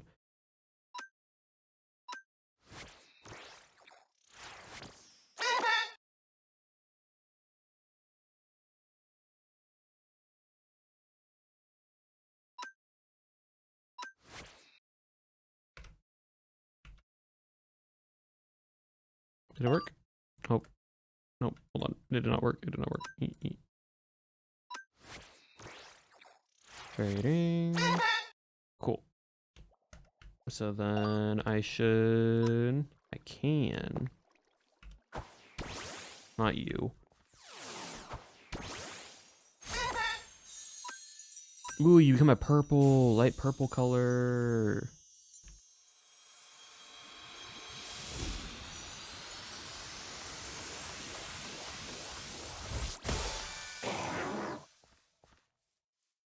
Ooh, very nice. Very, very good. Very pretty shiny. Thank you, CC. All right, now let's head back. Guys, kind of match. You kind of do. You kind of do. Very pretty purple. What are your IVs, by the way? No, not terrible. Not great, but also not terrible. You got sniper. Honestly, scope lens on a sniper kind of goes hard. You don't got many moves, but I think that's just because I didn't level you up. You're only level 32 right now. But that's okay.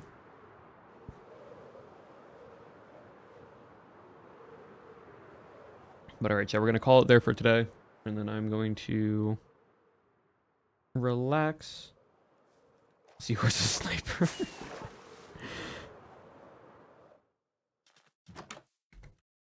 Actually, how do you look in the water? Very good. Very, very good. You aren't rideable, which I think is weird because I think you can ride Kingdra or Seadra in the anime. Anyways, though, that's fine. We can put all our shiny mons here.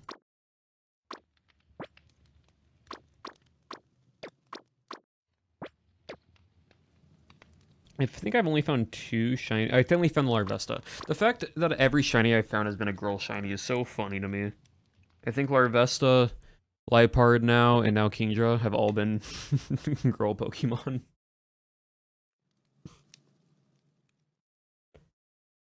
It's very, very funny. Well, anyways, chat. If it's an image girl dad. But anyways, thank you all again. Hope you all enjoyed. I'll see you all on Friday, which will be my last stream before I head to TwitchCon EU. So there will not be any streams the following week. We might name them later, just because. But for now, thank you all again, chat. We're going to end stream there and call it a day. As always, abolish your regret, and let's raid into someone. I think Lagundo said he was going to be live. And he was starting stream. So we'll wait a little bit, chat. We'll wait real quickly for Lex to set up stream, and then we'll raid into him as soon as the stream for him goes live. So we have a little bit more time just to hang out. We're not going to do anything. We're just going to talk. But yeah.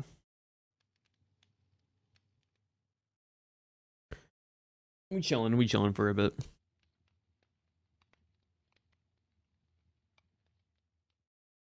Don't know when he is exactly going live.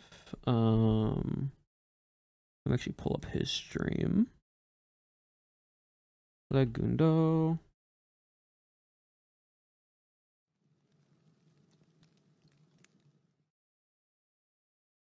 Because he said gonna start stream BRB. So TwitchCon EU, it's real, it's so soon. It is. It is, chat. It is. It is very, very soon and very, very real. And I'm gonna have to get on a flight to fly all the way across the country to meet up with my best friend, and then we fly all the way to Amsterdam. We'll meet up our other friends. And it's just a lot of stuff very soon, very, very soon. Yeah, that's my maze as it is, yo.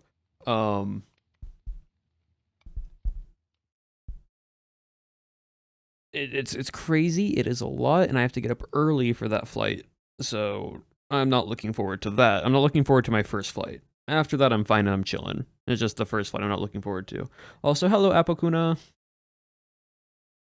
Apple, look what I caught. I caught a shiny horsey, and then I evolved it into a shiny Kingdra. And I just have a shiny Kingdra. Very pretty, nice purple color. Very, very pretty. Good shiny. Honestly, one of the better shinies. Tibby would trade for that? I mean, I'm down to trade with Tibby if Tibby wants it. It's only level 32 because I evolved it from a horsey to a Seadra, then instantly into a Kingdra. So, but if Tibby wants the shiny Seadra, or Kingdra, he is fully welcome to trade for it.